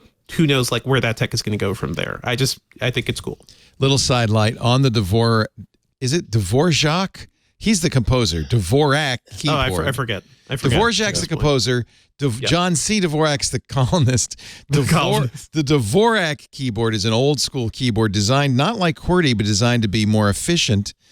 Apple just added the Dvorak keyboard to its iPhone lineup in iOS 16. Oh, wow. So, and you know who loves it? Steve Wozniak. Who knew? Steve Wozniak is a Dvorak keyboard fanatic.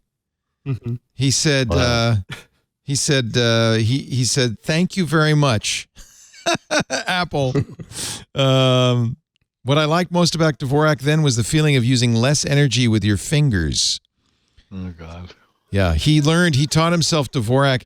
He says, I was on a flight to Tokyo. I ran Mavis Beacon teaches typing in Dvorak mode. That's how long ago that was. I spent 5 hours learning it and never again looked at a QWERTY keyboard. That's all it took. So Woz is happy anyway. Hey, I got to take a break. This is great conversation. Don't stop. Just put a pin in it because there's so much more to talk about. But I have to take a break. We're not going to get you out of here in half an hour, Devindra, and I wanted to. I really did. I promised. Thank you. Our show today brought to you by Wealthfront. Wealthfront's goal to make building long-term wealth easy, offering both high-yield savings and automated investing accounts that do just that, all within a beautifully designed interface. Is your bank keeping money that could be yours? If you're earning less, get this. Wealthfront's, I guess it's a savings account, right? High yield savings, 2.55% APY. Your bank ain't paying you anything like that.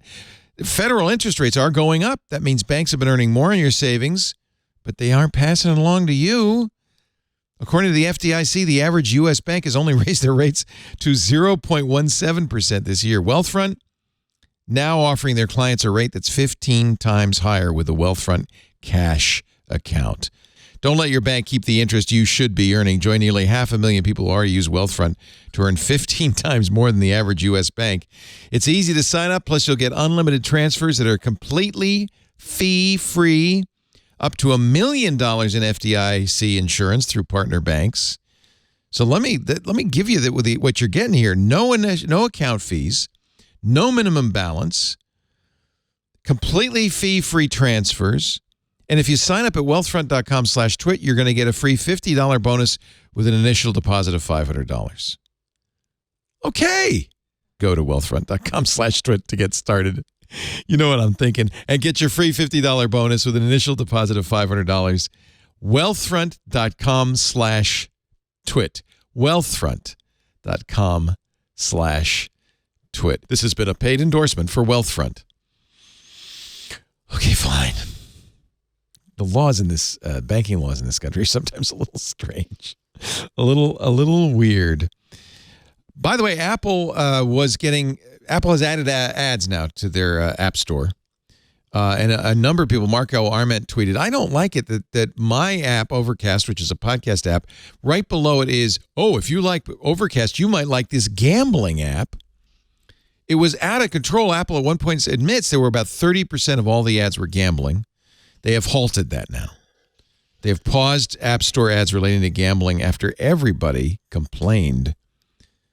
That's where the money is now. Local radio station, KGO, one of the best radio stations in the country. I worked there in the 90s and then again in the 2000s. My syndicated show was on KGO until 2 weeks ago when KGO pulled the plug on talk radio and became sports gambling radio. It's horrible. That's just, yeah. There's so much money. Gambling is gigantic. Gambling is gigantic in sports, and FanDuel and whatever the other one is they're big sponsors of NFL, of The Ringer, of NFL. The Ringer, all these things. It bothers me when they I watch advertise NFL football and they're promoting gambling. Can we let's let Pete Rose in the Hall of Fame then, because it's okay now to gamble. Well, it's okay if you're not playing. That was the problem with Pete Rose. But still, it's and I mean it's not possible almost to follow sport. I'm a sports fan, and I tune out almost everything that's just all about gambling because it's not interesting to me. But it's a gigantic part of the whole conversation is, what's the line on this? What's the line on that? And are you going to do a parlay? Are you going to do, this is the assumption behind it is that everybody's gambling all the time. Yeah. And there's always a house and the house is always going to win. And so it's kind of amazing. Yeah. It's kind of amazing. I don't want to be the morality police. We're going to vote on this in California in 2 weeks, November 8th, on Prop 26 and 27 to allow, it's not legal to do sports betting in California except at a casino or at a racetrack.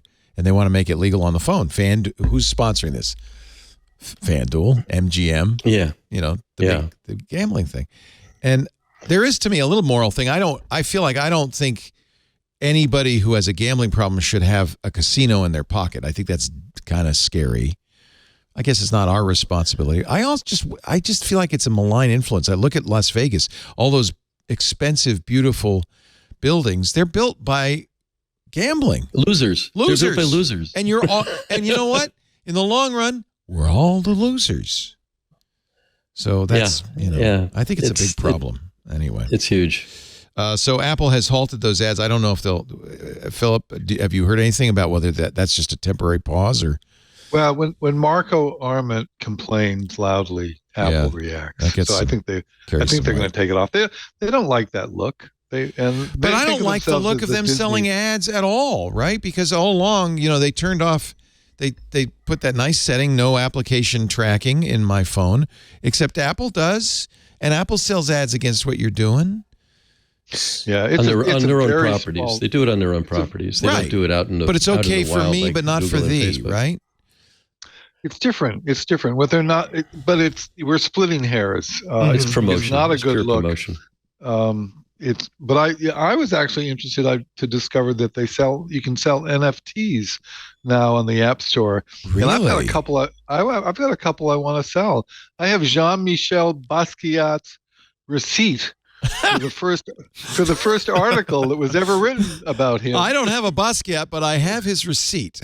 I think it's worth some money. I think you're right. I've been taking a picture of my latte art every morning, and I've made 365 days of latte. I think that's worth something. Wait a minute, is this latte art you're creating, or this is? Yeah. Every time I make one that I like in the morning, I take a picture. Where is this? I put it up on Instagram, on my Instagram. I had no idea you were a latte artist. So you take something on Instagram and you monetize the Instagram latte that way. In other words, you turn it into an NFT. Do you do it inside Instagram or just? Okay. Well, ideally, I would sell each one individually as an NFT, and then if you want to really spend the big bucks, did you find it, Leah? It's Philip ED on Instagram. Is it? Well, I see a lot of Elmer-DeWitt 60EA. Who's that? No, that's somebody else. It would be Philip. I think it's Philip Elmer, probably. Okay, try Philip ED. Try Philip ED. Which, by the way, okay. Yeah, I see it. Because you got. Oh, look at this. It goes on. Keep going. Okay, mostly they look like volcanoes, but okay. They're trees. They're all the same. They're always trees. Yeah, that's all I can do, and they're crappy. I'm not very good at it, but I'm persistent, and I've done it now for 360 days. I'm 5 days away from my goal, and you too can own one of these. Oh, I want to own them all. There you go. You can buy them all. You know where the big bucks are. So where do you sell them? Where do you sell them? If I want to buy one, I haven't sold them at all, but okay. I'll tell you where you go if you want to know. There really is only one place: OpenSea. At OpenSea.io, and you can. The problem is the NFT market is tanked. So you're coming late. If you sold at the beginning of the year, I can get it cheap then. Yeah, you can get it cheap. Yeah. Medieval monkeys. If you were tired of Bored Apes, Now you can get medieval monkeys. The floor price is 0.028 ETH. So you can get in pretty young, pretty inexpensively. See, I think I have a better product. I think you're better. I think you're better than this. How about Gene Simmons' Kiss Incarnate? Sold out in. You know who makes the money, by the way? Who's really making money on this? OpenSea. Yeah. The gas fees, the money they charge for these transactions are guaranteed. You're going to get that no matter what. It's like Levi's selling the jeans to the gold miners. You may or may not get a strike, but we're going to get the money for the jeans. It's like the house in Las Vegas. Yeah, it's the house. OpenSea's the house. Okay. Let's see. Apple, by the way. I liked your story about getting rid of daylight saving time. So I've gone back and forth on this. We're about to the very, very powerful candy lobby in the United States. This is not a joke. Convinced Congress to move the change back to standard time after Halloween. Right. Because the theory being that it's better to have more hours of trick-or-treating because we're going to sell more candy. So next Sunday, the clocks will then fall back. Right. And I'm sure I will once again go on a tirade about what a miserable idea this is and how more people die on the Monday. Actually, fall back, you're getting more sleep. So that's not as bad as spring where you lose an hour of sleep. But there's more heart attacks. There's more car crashes on the Monday after. Blah, blah, blah. It doesn't save energy. The farmers, I know farmers. They've got electric lights now. They don't care. We give the farmers enough already.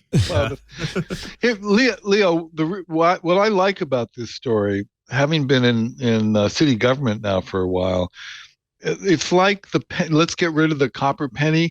It's an actual it's achievable goal. And you don't have to be a political genius to get it. Right. It's something that you might be able to achieve in your lifetime, unlike most political So are you goals. lobbying for the fine? Where are you? I thought you're in Bristol, but you're not as. Are you like one of those Oz guys? Are you a carpetbagger? Are you out of state now? No. My residence is in Greenfield. I'm here because it's nice on the weekends. His residence is in Massachusetts, but he lives in Rhode Island. No. I ask you. I can't wait to get out of city government. I have a year and 2 months left. What are you called? What is it? What is the title of this? Counselor Elmer, they call me. Counselor Elmer. So is this on your agenda before your term runs out to change Greenfield, Massachusetts to a little private zone of no daylight saving time? No. See, I don't actually care one way or the other about daylight savings or the copper penny. I just like achievable goals. Mexico has scrapped daylight saving time. By the way, John, you can yell at the AP for pluralizing savings. You'd think the style guide would have stopped them on that one. That's shocking. Shocking. Mexico scraps daylight saving time, except along border, where they're still dealing with the U.S. Right. Sunday, when Mexico was scheduled today, this morning at 2 a.m. to turn the clocks back for the last time, then that's it. It's the Health Secretary Jorge Alcocer says Mexico should return to God's clock. It's a family values thing. Yeah. We voted in California. We had a proposition that passed that said, I believe, stay on daylight saving time, because this is part of the debate. Do you want it dark in the morning all winter? Because that's what happens if you stay on daylight saving time. But we're not allowed to do anything unless the feds change our time zone or something. I can't remember what. Yeah, you can stay. You if you want, you can stay standard time. That's your time zone. It's optional whether you go to daylight saving time or not. So you can turn off the daylight saving time, but what we want to do is make permanent daylight saving time. That's California. That's California. When I say we, yeah, because it's sunnier in the evening. You want that. Yeah, we don't need it. Because, and if you're in Oregon or Washington State or, God forbid, Canada, this is a lifesaver because it's like dark until 10 in the morning all winter. And so you don't want kids going to school in the dark and so forth. So I have mixed, I don't know. I've heard from both sides now. And like you, Commissioner Elmer-DeWitt. Counselor. I am now neutral on the subject. But we got to get rid of the copper penny. That's just ridiculous. It's just absurd. By the way, Greg Joswiak has confirmed Apple will move to USB-C. Well, we knew that because Europe said they had to, but Apple has finally said yes. Did he say though, Philip, whether it was this year, 2015, or is it going to be? He said he would comply with the law. Comply with the law. Whatever that is. That Joanna Stern was great. She got the two of them, he and Craig Federighi, for half an hour at a Wall Street Journal event. She was just working her butt off to try to get them to confirm something, and that's what she got. Otherwise, they kept ducking the questions. Talking to Apple is like talking to like I don't know, like a brick wall sometimes, like trying to get them to answer anything. It's amazing. Like the worst bureaucrats you ever run into. Yeah. I almost always eschew interviews with chief executive officers and sports figures. Musicians are also pretty bad. They say nothing. They say nothing. And the CEOs are trained to say nothing. I mean, like, they are adept at saying nothing. Politicians, too. In fact, frankly, you never want to interview anybody who you think would be interesting. The most interesting people are just normal people because they got nothing to hide, I guess. I don't know. I made it a point to be interesting. I thought that was my job. Well, you're great. I found, I'll interview you any day. Yeah. It's actually an interesting point, though, because it's a good get, right? It's prestigious, like Joanna Stern that's prestigious, but it's murder. Yeah. It's like, they're not going to say anything, ever. She gave them goodie bags of all old cables, old lightning cables. She's good at the stunt. She's the queen of the media stunt. She used to be on Twitter until she became a big shot at Wall Street Journal. But she became at the Journal because they made her do video, the queen of the stunt. Yeah. I'm wondering. She crashed cars to test. She crashed cars to test the watch. Yeah. Which is a stunt.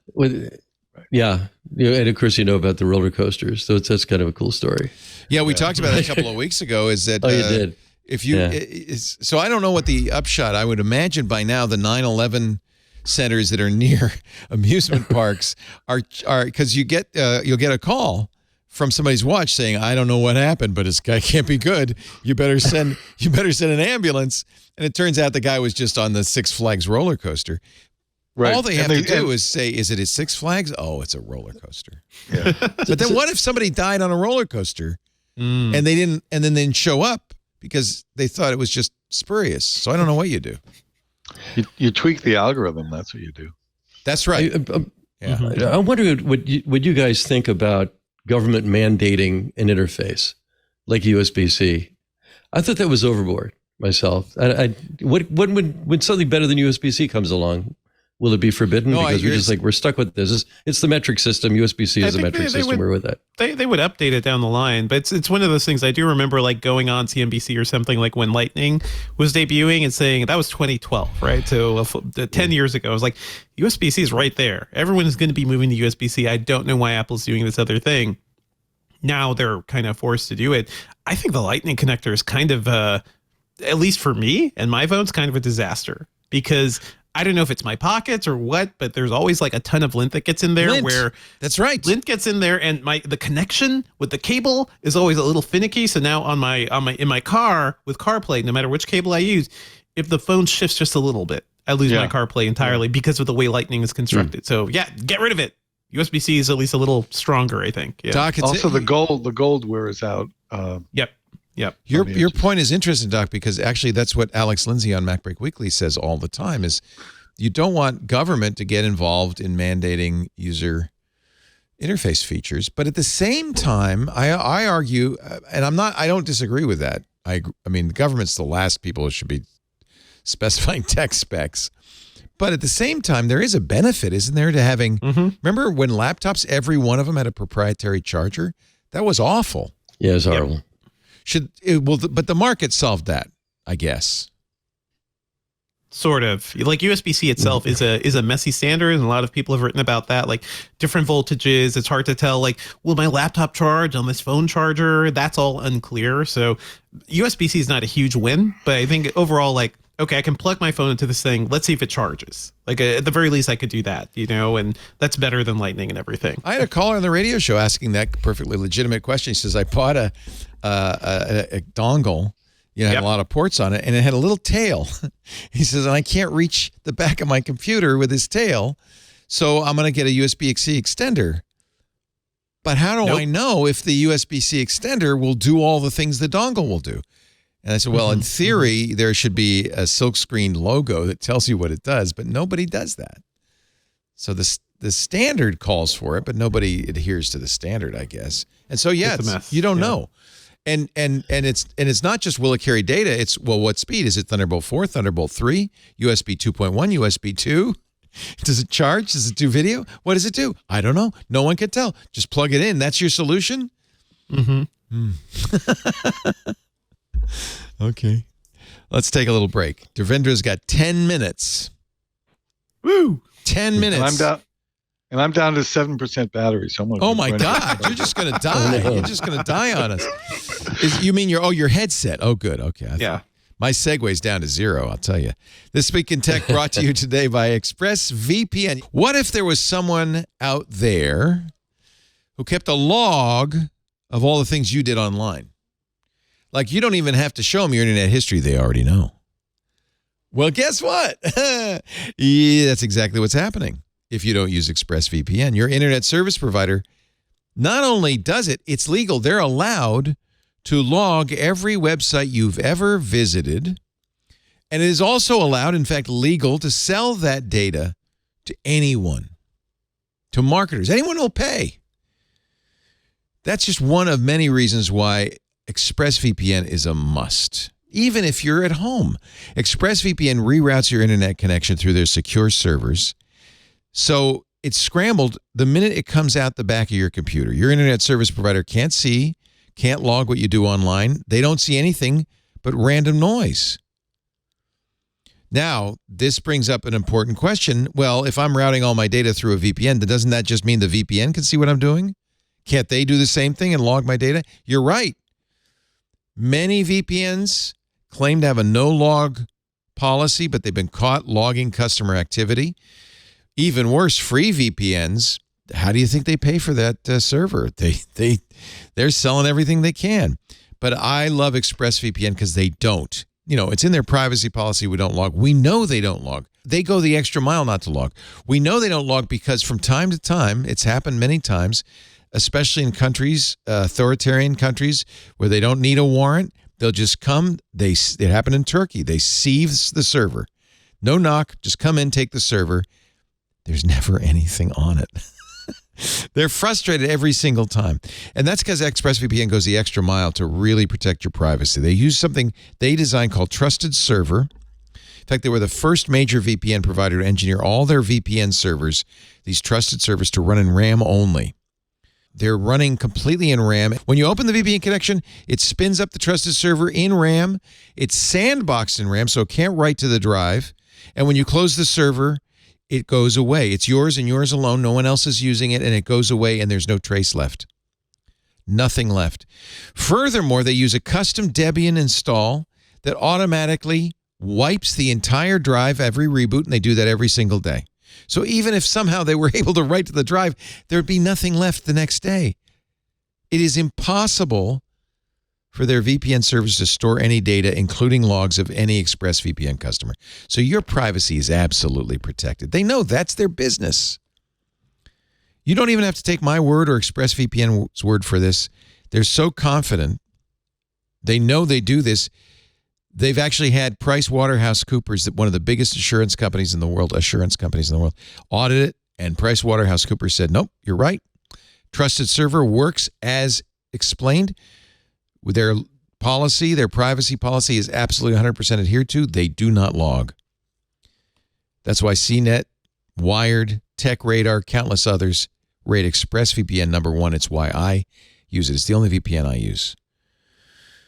It's the only one you should use. Stop letting people log what you do online. Start watching content without any geographic restrictions. Start protecting yourself against hackers and malicious actors on open Wi-Fi networks at hotels and conferences and coffee shops and cruise ships. ExpressVPN.com. Go there right now. ExpressVPN.com/twit. Please use that /twit to find out how you can get 3 months free with a 1-year package. That's the best price. Look, it's not free. I understand. It's a fair price. It's less than $7 a month, and you get the best service. They use that money to make sure they rotate IP addresses regularly. That's very important for eliminating geographic restrictions. They make sure that their servers have the fastest connections possible so you don't feel like you're bogged down by them. I mean, the money goes to a really good cause, the best VPN service out there. ExpressVPN.com/twit. Take advantage of this special offer. Get 3 months free at ExpressVPN.com/twit. We are big fans. It's the only one I use. And I have verified personally that they do it right. Philip Elmer-DeWitt is here, PED 30. His battery has been charged. I'm up to 8%. Woo! For a few more minutes, we've got Devendra Hardawar. Love having Devendra on. He is at Engadget, where he's a senior editor. You liked the GTX 4090, didn't you? I mean, sure. It's crazy powerful. I don't think anybody should buy it. I don't think a sane person, would probably wait for the 4080 and the 4070, but it is very nice. It's like having a Ferrari just sit in my garage. I'm like, well, I can't deny it's a very fast car.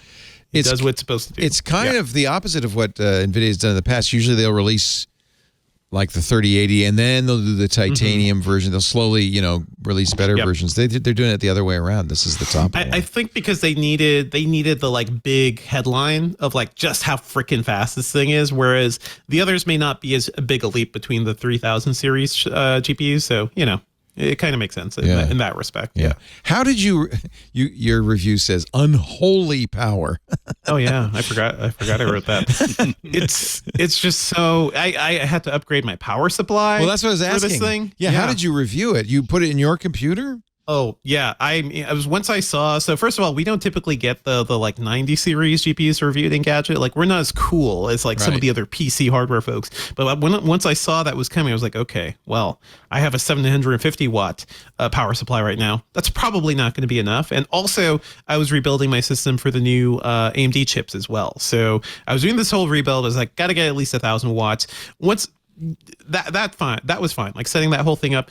The 4090 required four of the power connectors. And we've heard from some sources that these melt sometimes. The adapter they're using, because there's just so much power coming out of that thing, for a couple of people, has melted. That's impressive. Newer power power if you supplies, melted your power supply. It's too much. It feels like you're Doc in Back to the Future. It just feels like a crazy thing. I don't know if I should be plugging any of these things in, because this graphics card is so big. It's almost as wide as my entire case. It's just a crazy experience. If you have a newer power supply, you can use one cable. And I actually just learned my modular power supply has I can buy an extra cable to kind of do it for the new power supply standard. So you newer ones will be okay, hopefully. Yeah. I in a way I like this. Apple does this once in a while, where a company says, okay, what would you do if there were no limits? Like we didn't worry about what the street price was going to end up being. We just put in the best technology we had. What would that look like? And no, I mean, you know what? GPUs are one of those things I could see people spending $1,600 for the 4090. Sure. Especially if it's part of your business, if you're encoding video or rendering 3D, it's like that's going to save you time and save you money ultimately, right? So it's worth it. Yeah. It's hysterical. Gamers don't need it. I could say. Oh, really? Because that's who I would thought. That's who I would thought would be interested in this, not gamers. This is more of like a Titan for people who are buying Titan cards. This is probably a better alternative to that. Yeah. It's for Blender and, you know, Cinema 4D and stuff like that. Okay. Yep. Okay. I get it.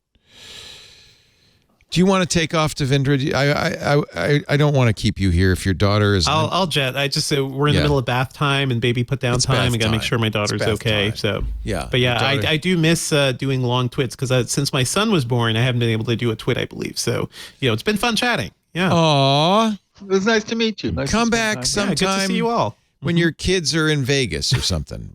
Just, once things have settled down a little bit. But let's do a family trip to Vegas. That'll be eye-opening for everybody, right? Oh my God. Oh my God. Oh my God. Thank you, Devendra. Right. Great to see you. Devendra Hardware, senior editor at Engadget.com and a great, great guy. We love you.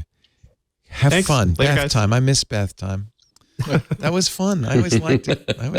Especially when the kids were really little and they could bathe together. And it was just so much. It was so cute. It was so fun. Wired Magazine in their ideas section. And I thought, I've got two senior statesmen of the technology industry here. Three if you include me. Now that we got rid of the kid, we can talk. I want to talk about this. Doc Searles, Philip Elmer-DeWitt. I thought this was a really interesting article that really pinpoints, I think, a larger problem in the tech industry. Oh, now I have to, by the way, here's another problem. I've got to log in. Okay. I should have done this beforehand. But the premise is when you have an entire tech industry set up along the notion that in order to make it, you have to raise money with VC companies who then are going to put a lot of pressure on you to make an exit. That maybe ultimately this isn't the best way to run a company. And it kind of got me thinking not just about that in tech companies, but companies in general that are motivated, that feel like their business is to make money for the stakeholders, not to serve customers. Now, that's not a problem when those two goals are aligned. But if they're not, and sometimes they're not, then it's bad for customers. It's a bad experience. The author of this, actually authors, there's three people. Pia Mancini, who's the CEO and co-founder at Open Collective and chair of the Democracy Earth Foundation. That gives you an idea of where we're going with this. Alana Irving, an open source developer who also builds tools for communities for radical participation and cooperation. And Nathan Hewitt, who's a New York City-based fiscal sponsorship professional, governance nerd, local activist, and ambient musician. All three, I think, very progressive. Say startups find themselves stuck between a rock and a hard place. They need funding to make something special. But their only options are infinite growth or, to escape, to sell. The options for selling, also known as exiting, are limited. Companies can either go public via an IPO or work to be purchased by another company through an acquisition. In both cases, if that's your target, the company's at risk of losing focus and being beholden to stakeholders that do not include the communities served. They propose, and Open Collective is behind this, a different idea where essentially the exit is you sell to your customers. So the example here with Twitter would be, instead of selling to the richest man in the world, what if Twitter somehow could figure out a way to sell it to the users and then be responsible for serving the users, not the financial markets? What do you think, Doc? Oh, boy. The first thing that jumps back to me with is I was at a party in like 1999, and there was this guy who was a young entrepreneur, and he said, I asked him what he was doing. He said, we're an arms merchant to the portals industry, back when portals were a thing. And I said, that's an industry? And I asked him a bunch of tough questions. I finally asked, how are sales? And he said, they're great. We just closed our second round of financing for $25 million. Wow. And even though I already knew this, what came across to me is that, wow, every company has two markets, one for its goods and services and the other for itself. Yes. And what happened is that is that this happened in Silicon Valley for decades, where the second one, where the value of the company itself overcomes the value of whatever the company's goods and services are. So that's one thing that just sort of sticks in my mind about this. And another is that there are always these I don't think most investors want necessarily you to go straight to exit. Although often you get that question, what's your exit? Like, I don't have an exit. I just want to grow the thing. But there are these stages that companies go through, which are like new, hot, and big, and they're very different. And I think most of the time when you're talking about exit, it's when things are not going that well. So I'm wondering, Philip, is that true? That if you look for a word cloud where exit suddenly gets really big, is it not when companies are in trouble? No, I don't think it's necessarily that. It is. I agree that it's not a good situation, because if you're aiming for an exit strategy, well, if an IPO, at least the product continues. If you're looking to be acquired, often the product disappears. They're buying the IP or they're buying the talent. So it's very, very far removed from serving the users. I hate to keep going back to Apple, but that's what I know about. One of the things that made it great was they're focused on the user experience. They made an effort to make this stuff relatively easy to use. They had what your experience was going to be like as part of their design strategy. I think they've gotten away from that. The iPhone is incredibly complicated now and has a much higher learning curve than it did, but at least they were initially focused on that. Now they're more about money. Go ahead, Doc. I'm thinking about your premise that the exit to sale is always a sign of a company not doing well. I'm thinking about some of the big exits we know of, YouTube selling to Google. That probably was necessary. YouTube couldn't succeed as a small company because they were going to get sued out of existence. Maybe not WhatsApp, which was a tiny company selling to Facebook, or Instagram for $1 billion to Facebook. Again, tiny companies, probably very glad to get the big check. Here's the counterexample, though. This is more recent. Adobe just bought Figma for $20 billion. Figma was not suffering. Figma was about to kill Adobe. Now, there's always, I'm sure the founders had reasons, but the reason wasn't, oh, God, we're in trouble. The reason probably was more like, 20 billion, 6 comma club. It was so much money that they couldn't say no. And I think that happens too. So it isn't an exit. And now I don't think Figma was built to be acquired, by the way. I doubt very much it was built to be acquired. I don't know what their plans were. But they certainly had a big payday. It's just a sense that I had. I don't know. I mean, there are plenty of examples of all these things. And of course, I've dealt over the years with a lot of startups because, I kind of like push along new ideas and some people pick up on them. Most of them fail. Yeah. And they're always looking for an exit before they hit the ground. You know? So you have a lot of experience with that. Yeah. Yeah. And there's no IPO so in that future. It's biased. Yeah. No, exactly. It's when there's not an IPO, it's like, well, maybe there's, some money company or something could buy us, or there's some other exit, But no, I being a founder myself, there was never going to be an IPO for Twit. But as headwinds started to stir up with the ad market, because Spotify and iHeart and Amazon were killing the RSS podcast market by buying up these companies, buying up these shows, and making them exclusive, advertisers suddenly said, well, I can tell you exactly who's listened to my ad on Joe Rogan because it's through Spotify, the app. And so it's worth $1 million. And I'm not going to buy Twit because what do you know about your audience? Nothing. I know they subscribe to our RSS feed.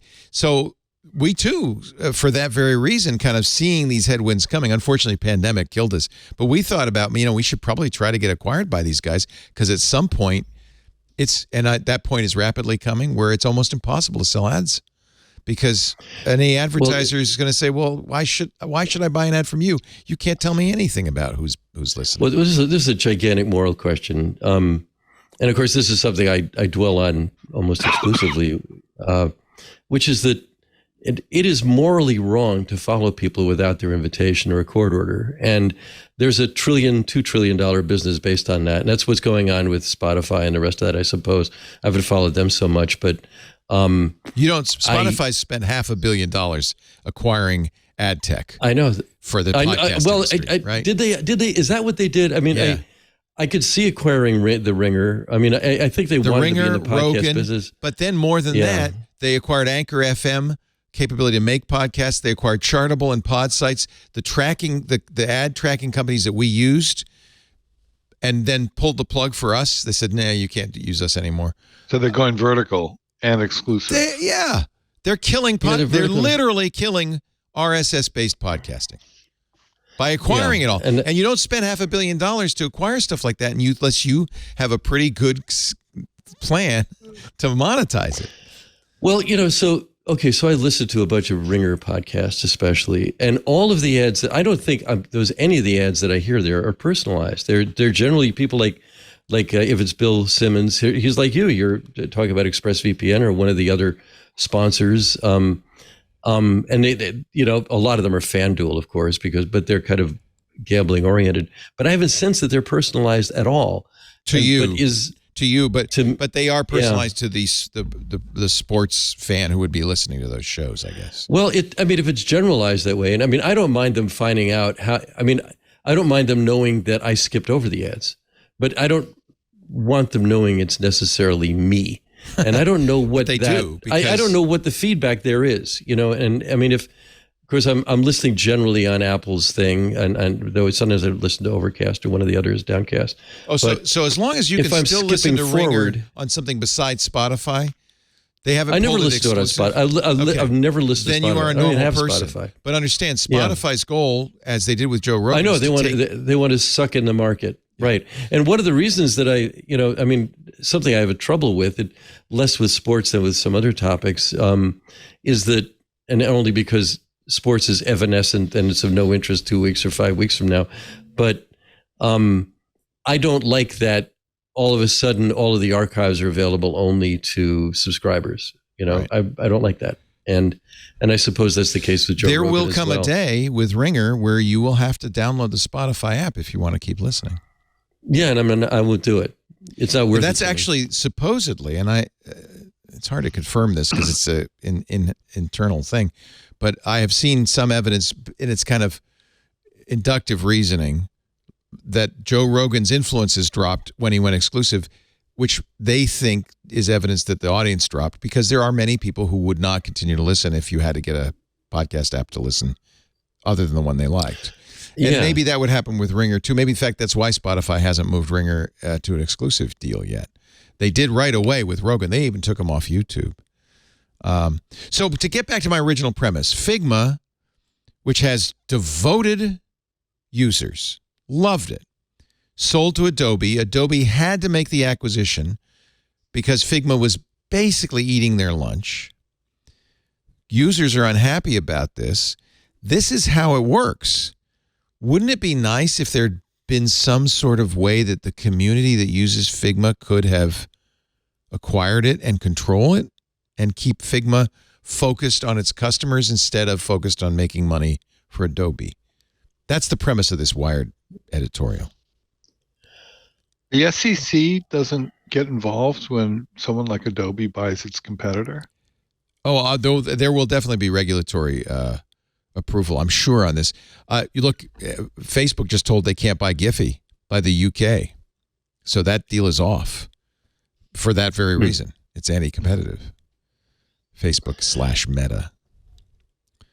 Maybe Figma, maybe that'll be stopped. But let's face it, if you're relying on the U.S. government or EU or the UK to protect consumer interests in these acquisitions, you've been mightily disappointed over the last 40 years. Right. There's been no success in that area. I think the challenge of getting the users everybody to pony up would be huge. Think about it. If every Twitter user was invited to buy Twitter, all you have to do is throw in $10. I'd be surprised if 10% responded. Yeah. In a way, that's what a paywall is. That's what a subscription fee is is you're counting on your users to support you. Right. But it could, I guess the users, no matter how much they paid for Figma, couldn't come up with $20 billion. So the community probably couldn't either. Yeah. I don't think it's a not a real option. But a related fact, though, it's not a fact, it's a supposition on my part, but I think it's correct, is that Wired has gotten better lately. And this I think is a really interesting piece. I agree. It's really, it's gotten better and better. And it's since Gideon Litchfield got there. He was at Quartz before that. I knew him through that. But I actually have one laying over here. There's a Wired that I've been meaning to write a story about. Wait a minute. What? A magazine? Actual they still have a Wired. They still do that. I still get it. I get that. Yeah, I get that. It's not real thick, you'll see, but they're actually selling actual ads to companies, and that's cool. But the quality of the editorial in it is getting better and better. I agree with you. And I like that. Is the legibility of the page getting better? No, that was it's always a triumph of design over readability. It always has been. It's the day glow colors, the type that falls off the page and stuff like that. I have to say, Wired is doing what many paywalled magazines do, which is essentially saying, look, just buy access to the digital content. We'll throw in the print version. It's probably free, true, right? I get Barron's and Business Week. They come into my mailbox every week or month, and I have to throw them away. I don't want them. Yeah, I don't want them. Please, please don't send me the paper magazine. I got the Atlantic for the same reason, because you're buying the digital access, and they just kind of look. Just please take the print edition, please. I don't want them. Who wants them anymore? My mom, bless her soul, 90 years old, or will be in January, bought me the New York Review of Books for a whole year. Oh, boy. And it was, is it still in paper? Is it still on newsprint? Is it still on newsprint? It's a tabloid size. It's huge. It's hard to read. It's really tiny print. And it was hard for me to say this to her, but I said, Mom, I'm just going to read it online if you don't mind. I don't. Yeah. Don't get me the print edition. Thank you. But no. The thing is that I'm close to alone. You guys are with me, I think. At least I know you are, Leo, which is that what I like about the Wired magazine, or like any print magazine, is I know I'm not being followed. I'm not being spied on with that thing. And I have to, while I'll praise Condé Nast for managing Wired well and hiring the right people and all that, their subscription system sucks. Oh, it's awful. It's horrible. And on top of that, they track the living out of you. And it's just wrong. It's just wrong. And they don't, but that's the way advertising is done right now. I actually wonder, going back to the start of the show, whether or not that stock drop for Meta and Amazon and Alphabet had anything to do with the fact that Apple is doing a really good job on at least talking privacy well with ATT. And yeah. I mean, and to tell the truth, I mean, I'm an absolutist on this. There should never have been an advertising ID on a phone ever. It should never have been there. They put it there when they were into business. Here's your advertising identifier. I don't want that. I think most people actually wouldn't, but there it is. But anyway, sooner or later, absolutely. That business has to collapse. The ATT definitely hurt. I mean, Facebook, it was really clear. I find myself saying, okay, I'll give me your cookies. It's just too much work. Well, there's no record of it. There's a new poem beneath the Statue of Liberty. Give me your tired, your poor, your huddled masses, your cookies. We'll take them all. Yeah, we'll take them all. Well, I heard a good one the other day, which is, well, look, it's not cancer, it's only fleas. Everybody's covered in fleas. It's fleas. But there's a there's a $2 trillion business in fleas. Put up with the fleas. You live with face mites. Right. You know they're there. What are you gonna do? Yeah. They're icky, but I have a. There's so many people you could have on the show to talk about this. That's not me, but because they have the numbers. But for the most part, that doesn't work. It actually doesn't work. That's exactly right. If you say the Ringer's ads aren't targeting you, that could be because they're not tracking you, but it's much more likely because their targeting doesn't work that well. Well, yeah. I've always liked the fact that the sports section of the newspaper was sponsored by car dealers and tire sellers. Yeah. That's great. I mean, I think that, I mean, there's a wonderful piece written by Ambler and Hollier, two researchers, like 20 years ago, called the waste in advertising is the part that works. Like, I know the 15 minutes will save me 15% with Geico. I don't have Geico, but Geico is in my brain because I've heard that 1,000 times. And you can't let go of the jingle where they say the name of the company 4 times, and that's it. Liberty, liberty, liberty, liberty. And that little, that's it. Yeah, and the farmers thing. And I mean, the insurance people are doing the best job. They're so good. Geico was nowhere before they advertised like they do. And it's, I mean, the creative advertising actually works for making brands. Most of the brands were made by advertising. There are a few exceptions like Trader Joe's and Zara, but for the most part, a lot of advertising bought that, and it's because they sponsor shows. It's what pays too much money to all the athletes you like, right? That's old-fashioned advertising, but it's because the world is digital now, and because we could be spied on, everybody in the ad business. I mean, the most quoted thing I've written in the last few years was Madison Avenue fell asleep, direct marketing ate its brain, and it woke up as an alien replica of itself. That alien replica is running things right now. And I mean, behind me, you can see it, but over my head there, just back there on a blanket, I'm in a basement in Indiana right now. But there's an LA Times that I saved. It was on somebody's front lawn when I was in LA this spring. It had 2 ads in it. Oh, just my 2. God. Just 2, and they were small.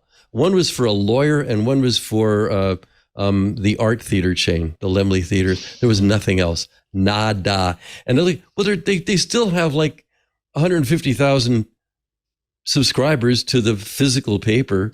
That's not nothing. It's just nobody knows how to sell it. They don't have a staff there selling it anymore. That's exactly what's happening in podcasting. You know, we have advertisers, and the advertisers we have know that their ads work. I mean, they're going after a tech audience, so you notice they're all tech companies. Yeah. But they know they work. Most of them have been with us for years. Audible's with us for a decade. They know it works. And so this lure of, but you could know more about the people listening, is really specious. It's kind of evil, because what does it matter? As long as it works, it's working. And this whole idea of targeting and all this stuff is I think snake oil. And unfortunately, people fall for it. Because there's lots of tendentious math that you could put together to say that it works, and for the most part, it does not. There's a really great section of the book, The Filter Bubble by Eli Pariser, that came out back in 2012, I think it was, and which he said that all this is based on what he calls a bad theory of you. You know, that you're buying something all the time. You're not buying something all the time. Yeah. But you might buy something you've heard about a lot when it comes time to buy that thing. Yes. Yeah, when it's time. But you're not buying something right now. We're owning things all the time, but they make it really difficult to own something. That's one way that Apple just kills. Their service, there are glitches. There are times it's not great. Those aren't all geniuses behind the bar. But I know I could get help. I know I can call those guys up and I get a good answer. And 9 times out of 10, I do. To the degree that companies are serving their customers, even though the market would like them to maximize profits and sometimes screw customers, to the degree that they win the customer's loyalty and they serve their customers, I think in the long run, maybe not in the quarterly run, but in the long run, that's how you're going to succeed. Amazon, that was Jeff Bezos's credo, is super serve the customer. I'm not sure that's the case anymore. They're playing the advertising game, and Philip, maybe you could tell us more about this. But their margins, I mean, their profits went way up when they got into the creepy advertising business, and it's good money. It's hard to say no. It's good money, but super serving the customer is good. And by the way, I got really good customer service from Amazon the other day when 2 things weren't delivered. You know, they just delivered them again. It's actually an interesting problem for Amazon because they do want to make it easy to return stuff. But it ends up they have a bunch of stuff they can't sell.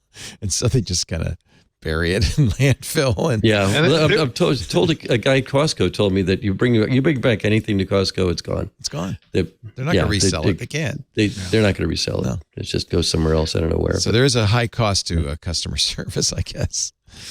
This just in, breaking news from Casey Newton's platformer. We were talking about him. Twitter is strongly considering making its users pay to remain verified. You like your blue check?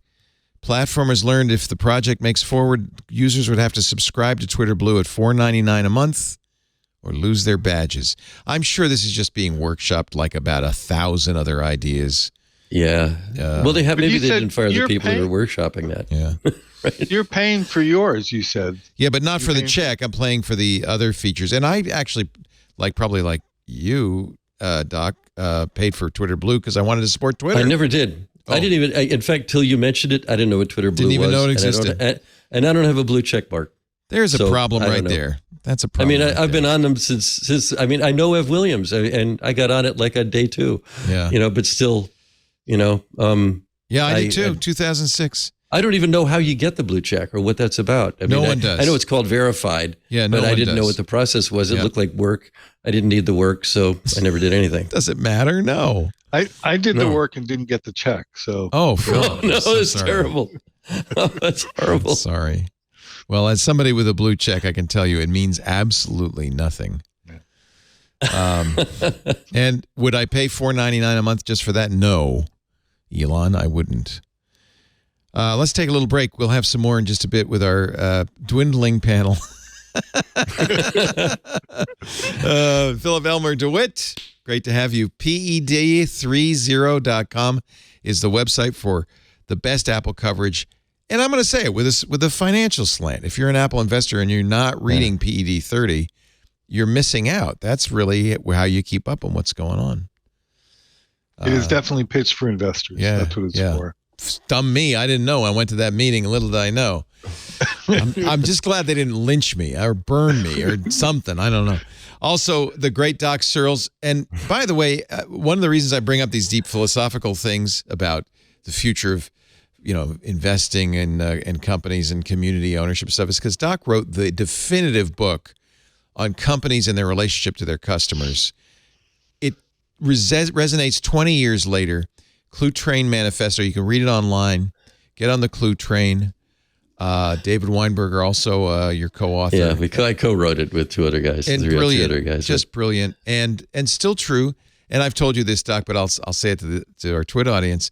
When I was at Tech TV, I really felt like they didn't understand their business, what business they were in, and they were really struggling. I remember the Tech TV guys coming up to me because I said, "Look, you got to reach. You're talking to an enthusiast audience. You're acting as if you're ESPN, but you got to explain what football is. This audience knows. They're enthusiasts. Serve them. Super serve them. There are 14 million programmers in the United States. Serve them." And this is what the boss told me. He said, Leo, I got to tell you this, and every advertiser knows it. Brand is the refuge of the ignorant. Wow. Advertisers, he said, it was his contention, believed that you don't want a smart audience. They won't fall for it. If you want your brand to succeed, you got to advertise to dummies. So that was their reasoning for not going after the tech enthusiasts. You guys are too smart. Wow. Can you believe that? By the way, Tech TV, long gone, purchased by Comcast, merged with G4, their gaming network, formed G4 TV, fired me. I was gone. That went out of business a few years later. They tried to bring it back last year. They just announced this week, no, it's over. G4 is gone. So I've survived. I have outlived now Tech TV, G4, and I'm hoping to outlive the chief twit over there at the Bluebird site. I am going to outlive you, Elon, if it's the last thing I do. Our show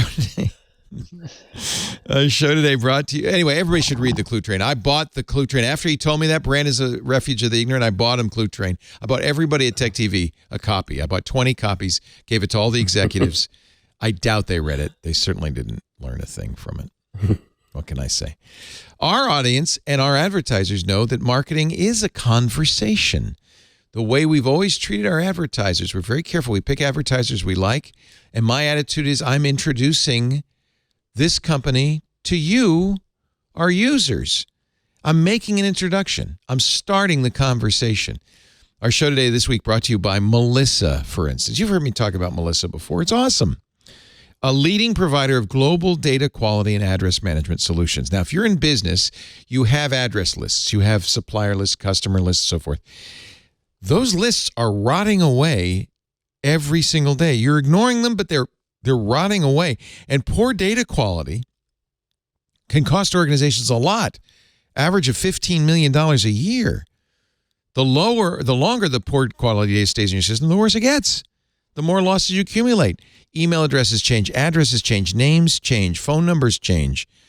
How are you keeping that data, that most valuable data you've got, your customer data, up to date? Melissa. Melissa will never cost you more than you're going to save. To ensure your success, your customer information just has to be accurate. High-quality data saves you money. It doesn't cost you, it saves you. There's another side to inaccurate data, customer service. If a customer already upset with something about your product or service calls up and you address them with the wrong name or verify the wrong address, things can go from bad to worse. Check out Melissa's cloud-based data cleansing and enrichment tool. Easy to use. You upload your file, you choose the data quality service, you map the input fields, process your list, you get it back. It's fresh, clean, sparkling. Melissa's data quality suite also helps eliminate clutter and duplicates. For a long time, I was getting 3 or 4 catalogs from Restoration Hardware. These are the big, thick, full-color, expensive catalogs to the same name and address. They didn't have Melissa because they didn't know they were mailing me 4 copies of the same thing. Imagine how they could have cut their postage and mailing costs. You need this stuff.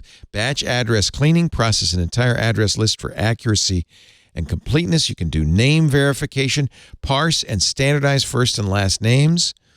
You can analyze your data to improve its quality over time. They have email verification. They can remove 95% of bad email addresses just like that. 95%. Melissa's flexible deployment options let you do it the way you want. You can have it on-prem. You can have it as a SaaS product. They even have a secure FTP server you can upload your customer list to and then download it.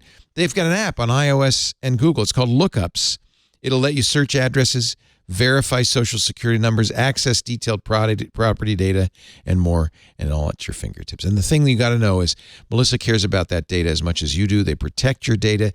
They undergo continuous independent security audits to reinforce their commitment to data security, privacy, and compliance. This might be important to you. They are SOC 2 compliant, HIPAA compliant, GDPR compliant. Melissa's data quality suite and clean suite speaks for itself, but once again, named a leader this year by G2. Their experience, their independent, 37 years of data quality expertise. That's why more than 10,000 businesses know Melissa as the address experts. And man, their support is second to none. 24/7, world-renowned support from their global support center. Make sure your customer contact data is up to date. Get started today. 1,000 records clean for free. Melissa.com/twit. MELISSA. Melissa.com/twit. We thank them so much for supporting our show.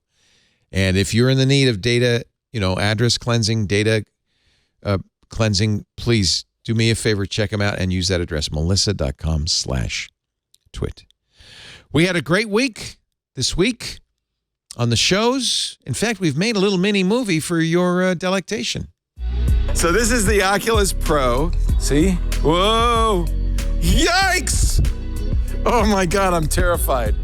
Oh God, no, I know. I'm not gonna do it. I'm going back. Oh! So I'm a chicken. Previously on Twit. This Week in Google. Jeff Jarvis and I get to talk to Rabble. Rabble was the lead developer at Odeo, later worked at Twitter, has a lot of thoughts about the social space and a way to make it better for all of us. The reason Instagram and Twitter even Tinder lets you download all of your data is because the connection between people and the ability to connect to them, address them, and find them is the important thing. That's the thing we need to protect and also make sure are in the hands of users. iOS Today. We are taking a look at iPad OS 16 1.1. And so what I can do is I can pick a picture. I can just tap and hold on Smudge, the foster cat, and pick it up. Then I can just drop this over to Micah, and I can then just hit enter. And wow, this is a really good You've cutout. sent a headless of her. cat. Oh. Windows Weekly. This is my last show, co-hosting Windows Weekly. Oh, I know, guys. I know. But hopefully I'm going to get to come back and be a guest sometime. Anytime you want. Bye, Mary Jo. Oh, bye, you guys. Bye-bye. See you soon. We'll see you again soon. Look, she just hung up on us. Oh, she's Jesus. Twit. You know what, Leo? We deserve it. We do. We earned it. Alone at last, naturally. Paul and me. That was fun. Yeah. Yeah, it's fun, isn't it? See, you should listen to some of our shows, Philip. I do. Actually, I boned up. I wanted to see what you'd said about Elon before I got on. Oh, God. Not much. You didn't say much. There was, somebody's telling me now in the chat room, there was a Zoom reunion of the Homebrew Computer Club, and Woz was there. That's cool. I would like to find out where that was. That's really neat. That's news to me. We did, a long time ago, a Homebrew Computer Club reunion. I think it was on Tech TV, actually. That was the original computer club. That's where Woz showed the very first Apple I computer, and he and Steve offered it as a kit for Homebrew Computer Club. Wow. Yeah. What about the Model Railroad Club that was at MIT? That was even predated it. Didn't it? That was like where the internet sort of half came out of. Yeah. And the homebrew is where Bill Gates showed up and say, wait a minute, you have to pay for software. You don't get it for free. He yelled at them. He said, you guys are a bunch of pirates. Yep. Stop it. Yep. And this was back when you had to pirate it by stealing the paper tapes, right? Or copying paper tapes. It wasn't easy. Anyway, if you could find the link to that, Alien78 in our chat room, I would love to watch that. Oh, he's looking. He says, I'm sure. Yeah. Sad note, but I think an important one. I never heard of Kathleen Booth, but maybe we should honor her. Passed away at the age of 100 this week. She invented assembly language. Oh, my God. She was born in Worcestershire, somewhere. Worcestershire, England. Worcestershire. Like the sauce. Like the sauce. Worcestershire. Yeah. In 1922, she, during World War II, she got a bachelor's in mathematics, became a junior scientific officer at the Royal Aircraft Establishment, a research organization. 2 years later, became a research assistant at Birkbeck College, worked at the British Rubber Producers Research Association. That's where she met her future husband, mathematician Donald Booth. In 1940, he's famous. Booth is more famous. Yeah, probably, of course, because he's a guy, right? Right. In 1946, she collaborated with Britain. I don't know who Britain is. Another. Oh, wait a minute. That's her maiden name. Sorry, Kathleen Britton and Booth, they weren't yet married, collaborated at Birkbeck on the automatic relay calculator, founding, in effect, the Department of Computer Science and Information Systems. If there aren't any computers, you can't really have a computer science department. They built it. She and her fellow researcher, Xenia Sweeting, built the hardware. They often did have women build these because they had finer motor skills and they were able to do the fine wiring and so forth on the early computers. Plus, women were the first computers. Back when it was pencil and paper, women were computing the trajectories of mortar rounds and things on pencil and paper. Even if you saw that wonderful movie about NASA, even doing planetary trajectories. What was that movie? Hidden Figures. God. Such a great movie. Hidden Figures. Yeah. So eventually, Bernal got funding from the Rockefeller Foundation for Booth and Britton to visit the Institute of Advanced Study at Princeton. That was where, of course, Albert Einstein was. The only person who would talk to them at the time was this guy named John von Neumann, who explained his concept of computing, which we now call the von Neumann architecture, the kind of the archetypal computing architecture.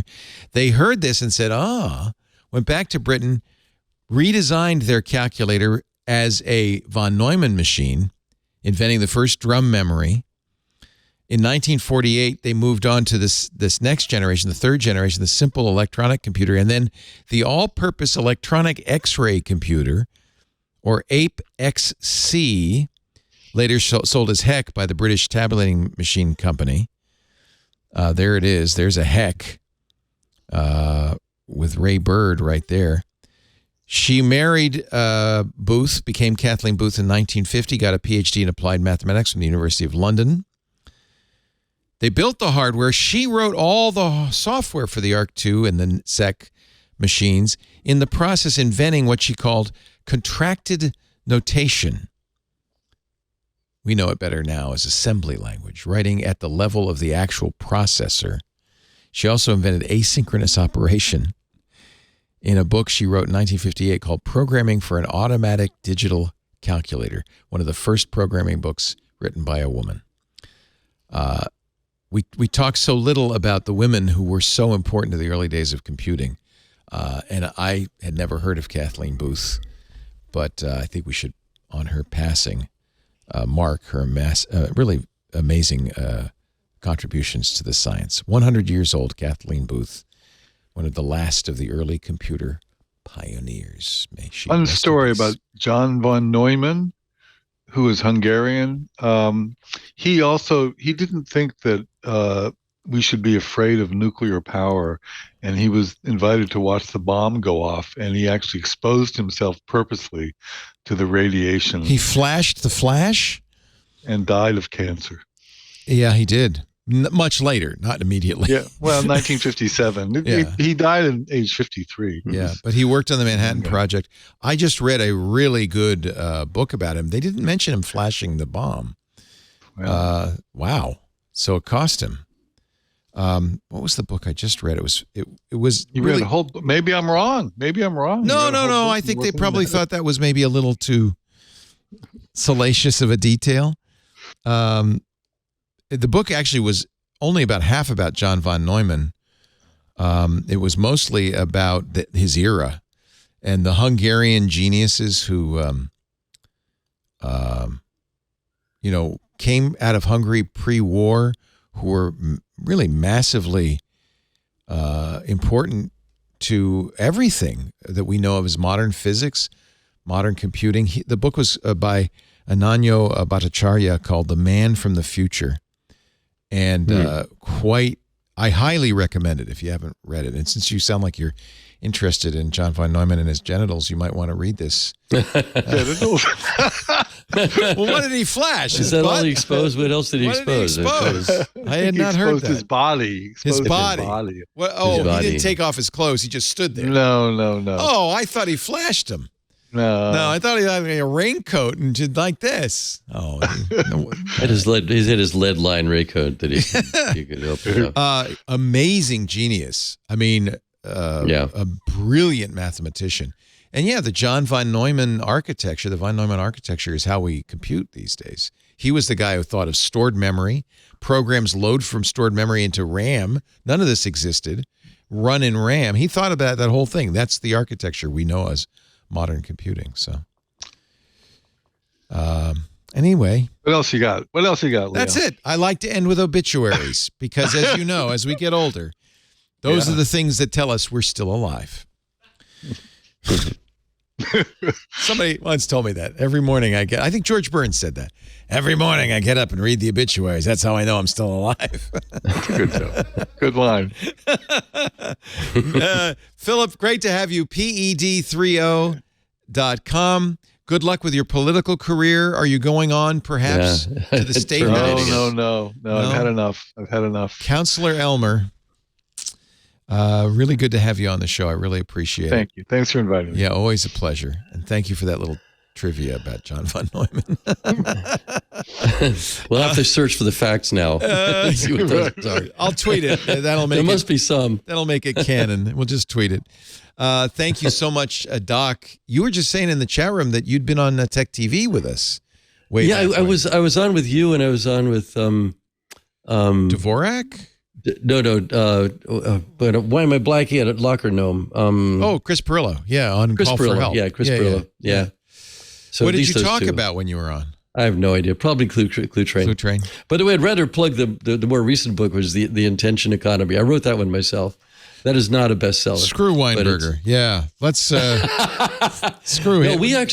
Weinberger and I together wrote. If you add new clues, the word new clues to the URL for the Clue Train Manifesto in 2015, we wrote some additional clues to the Clue Train Manifesto, which are very optimistic, and I think we were right. People should listen to what you guys said, not with just Clue Train, but with the Intention Economy, about customers and serving customers. Actually, it's like, what are things only customers can solve? There are a lot of things. Actually, I wanted to point to, before we're off, but maybe it doesn't matter. We could bring it up another time, to the Linux Foundation has the Open Wallet Foundation they want to start up. Google has a wallet. Apple has a wallet. They're not compatible. They both work, but I think we need our own wallets that are not given to us by companies. That I think that's possibly the most leveraged thing that we can have since the browser. So I'm writing about that right now. I love this. OpenWallet.Foundation. Yeah. The problem with it is not a big problem. Actually, on Floss Weekly this week, we had Hart Montgomery, who is the CTO for the Hyperledger Foundation, which is under the Linux Foundation, and deals mostly with blockchain related stuff. We talked a lot about the wallet, and it got me going on it because they are a Linux Foundation is a collection of businesses. It's not necessarily you and me. Okay, so they work for the companies that pay them in a way, and though they're great with open source, I love them for a lot of things. We need something that's on our side with that one. I agree. I agree. Yeah. Lots of great interviews on Floss Weekly. I must recommend you go to twit.tv/floss. Listen every Wednesday morning, 9 a.m. Pacific, noon Eastern, and go back through the catalog, because some of the most important people in this space, you and your co-hosts have interviewed some of the best, and it's one of the reasons and there's some future stuff. Like Dave Huseby is there. He's one of them, Huseby. And he's talking about authentic data and verified data and data provenance and other stuff like that. He's complicated, but he's really bright. Yeah. And these are a lot of these people here out in the future, Yeah. So we got to think. There's a lot of coming distractions. This is the time to think about the future. I mean, we don't. We talk. Of course, we talk about what happened this week, but it's not just gonna. It's not gonna happen willy-nilly. We can influence what happens next week, and I think it's really important, especially as users, that we do that. And of course, I hope you will all vote November 8th. That's probably the most valuable, powerful way you can influence your future. But participate in these other activities like the Linux Foundation, like IndieWeb.org. And there's so many people who I think are deep thinkers and are really trying to influence this for good, not evil. Because technology is neutral. It's amoral. But it can go either way. And we see it all the time go both ways.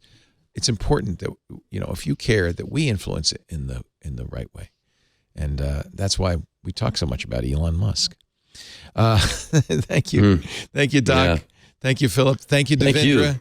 So great to have you all. There's another way you can influence the future of technology, and that's support us. I talked a little bit about how difficult it's getting to be an independent podcast network. We want to keep bringing you great shows like this, like Floss Weekly, Windows Weekly, Mac Break Weekly. For us, I think the best way going forward, if I think about 5 years out, it's the club. It's supporting Twit through your direct contributions. And it's very affordable. $7 a month gets you all the shows without ads. We don't need you to listen to ads if you're paying us. You get a Twit Plus feed, which includes a bunch of stuff we don't put out anywhere else, plus access to our remarkable Twit Discord server, which I think is honestly the future of social. These are just all of they're now, by the way, this week we passed 5,000 members in the club. Not all of them in the Discord, but a good number of them, all with kind of the same interests, the same passions, people you want to talk with, you want to learn from. There are unique shows that we don't put out in public, like Hands on Windows with Paul Thurrott. Micah does Hands on Macintosh. Jonathan Bennett, your co-host on Floss Weekly, does the Untitled Linux Show every Saturday. That's a great show for Linux users. The Giz Fizz with Dick DiBartolo, Stacy's Book Club. We had to put it off this week. I can't remember. I guess Aunt couldn't make it. So we will reschedule that and we'll bring that back. But those things are only available on the Twit Plus feed, and almost all of them are live. In fact, I think they are all live. So you can watch live, participate live. The club is the future of Twit, and also I think the best damn deal out there. $7 a month. Find out more, twit.tv/club. And you know what? If you've got a geek in your life, that would be an excellent gift. We do have year-long subscriptions. I think that'd make an excellent gift for the holidays to come. Just a hint. We do Twit every Sunday, 2 p.m. Pacific, 5 p.m. Eastern, 2100 UTC. It will change, by the way, after in the U.S. we're still on summertime, but next Sunday we will be back to standard time. I'm going to have to do some math now. They told me there'd be no math. So that we are falling back. So we're moving backwards an hour. So I think we're UTC -8. Is that right, John? So yep. No, he's going on. I don't know. So it is -8. So it's -8. We're currently -7 now. It'll be -8 then, yeah. See, you can do math. You're a math guy. No, I'm not. No, -8. I'm a clock guy. So it is 2100. It will be 2200 UTC next week. Okay. Did you get that? You're going to have to do the math for your local time. 2200 UTC next week. Come by, join us. You can watch the live stream or listen. There's live audio and video. Twit.tv/live. If you're watching live, chat live. The IRC is open all day and all night to everybody, to all comers at irc.twit.tv. There's also, of course, the Discord for club members. After the fact, get your copy on demand, ad-supported at twit.tv or on the YouTube channel. All of our ad-supported shows have YouTube channels dedicated to them. That's a great way to share content because you can easily clip it and post it on Twitter or whatever. That helps us, by the way, by promoting the show. And, of course, the easiest way for most people is to subscribe. Find your favorite podcast program like Overcast or Pocket Casts or Google or Apple's podcast app and subscribe. And that way you'll get it automatically as soon as we're done here, which we will be soon. We just have to cut all the profanities out. Thank you, everybody. Thank you, everybody, for joining us. We'll see you next time. Have a great Halloween, by the way. Nobody wore costumes today. I wore orange. That's good. Yeah. And what does your t-shirt say? Freedom to connect? It says Freedom to Connect. David Eisenberg. It was a conference 10 years ago, 12 years ago. That's good. It was great. Great conference, but it was the right color. Now you're that guy that could say, I've got t-shirts older than you. Yeah. It's good. It's good. We all are. I'm sad to say we all are. Thanks for joining us, everybody. We'll see you next time. Another Twit is in the can. Bye-bye. Amazing.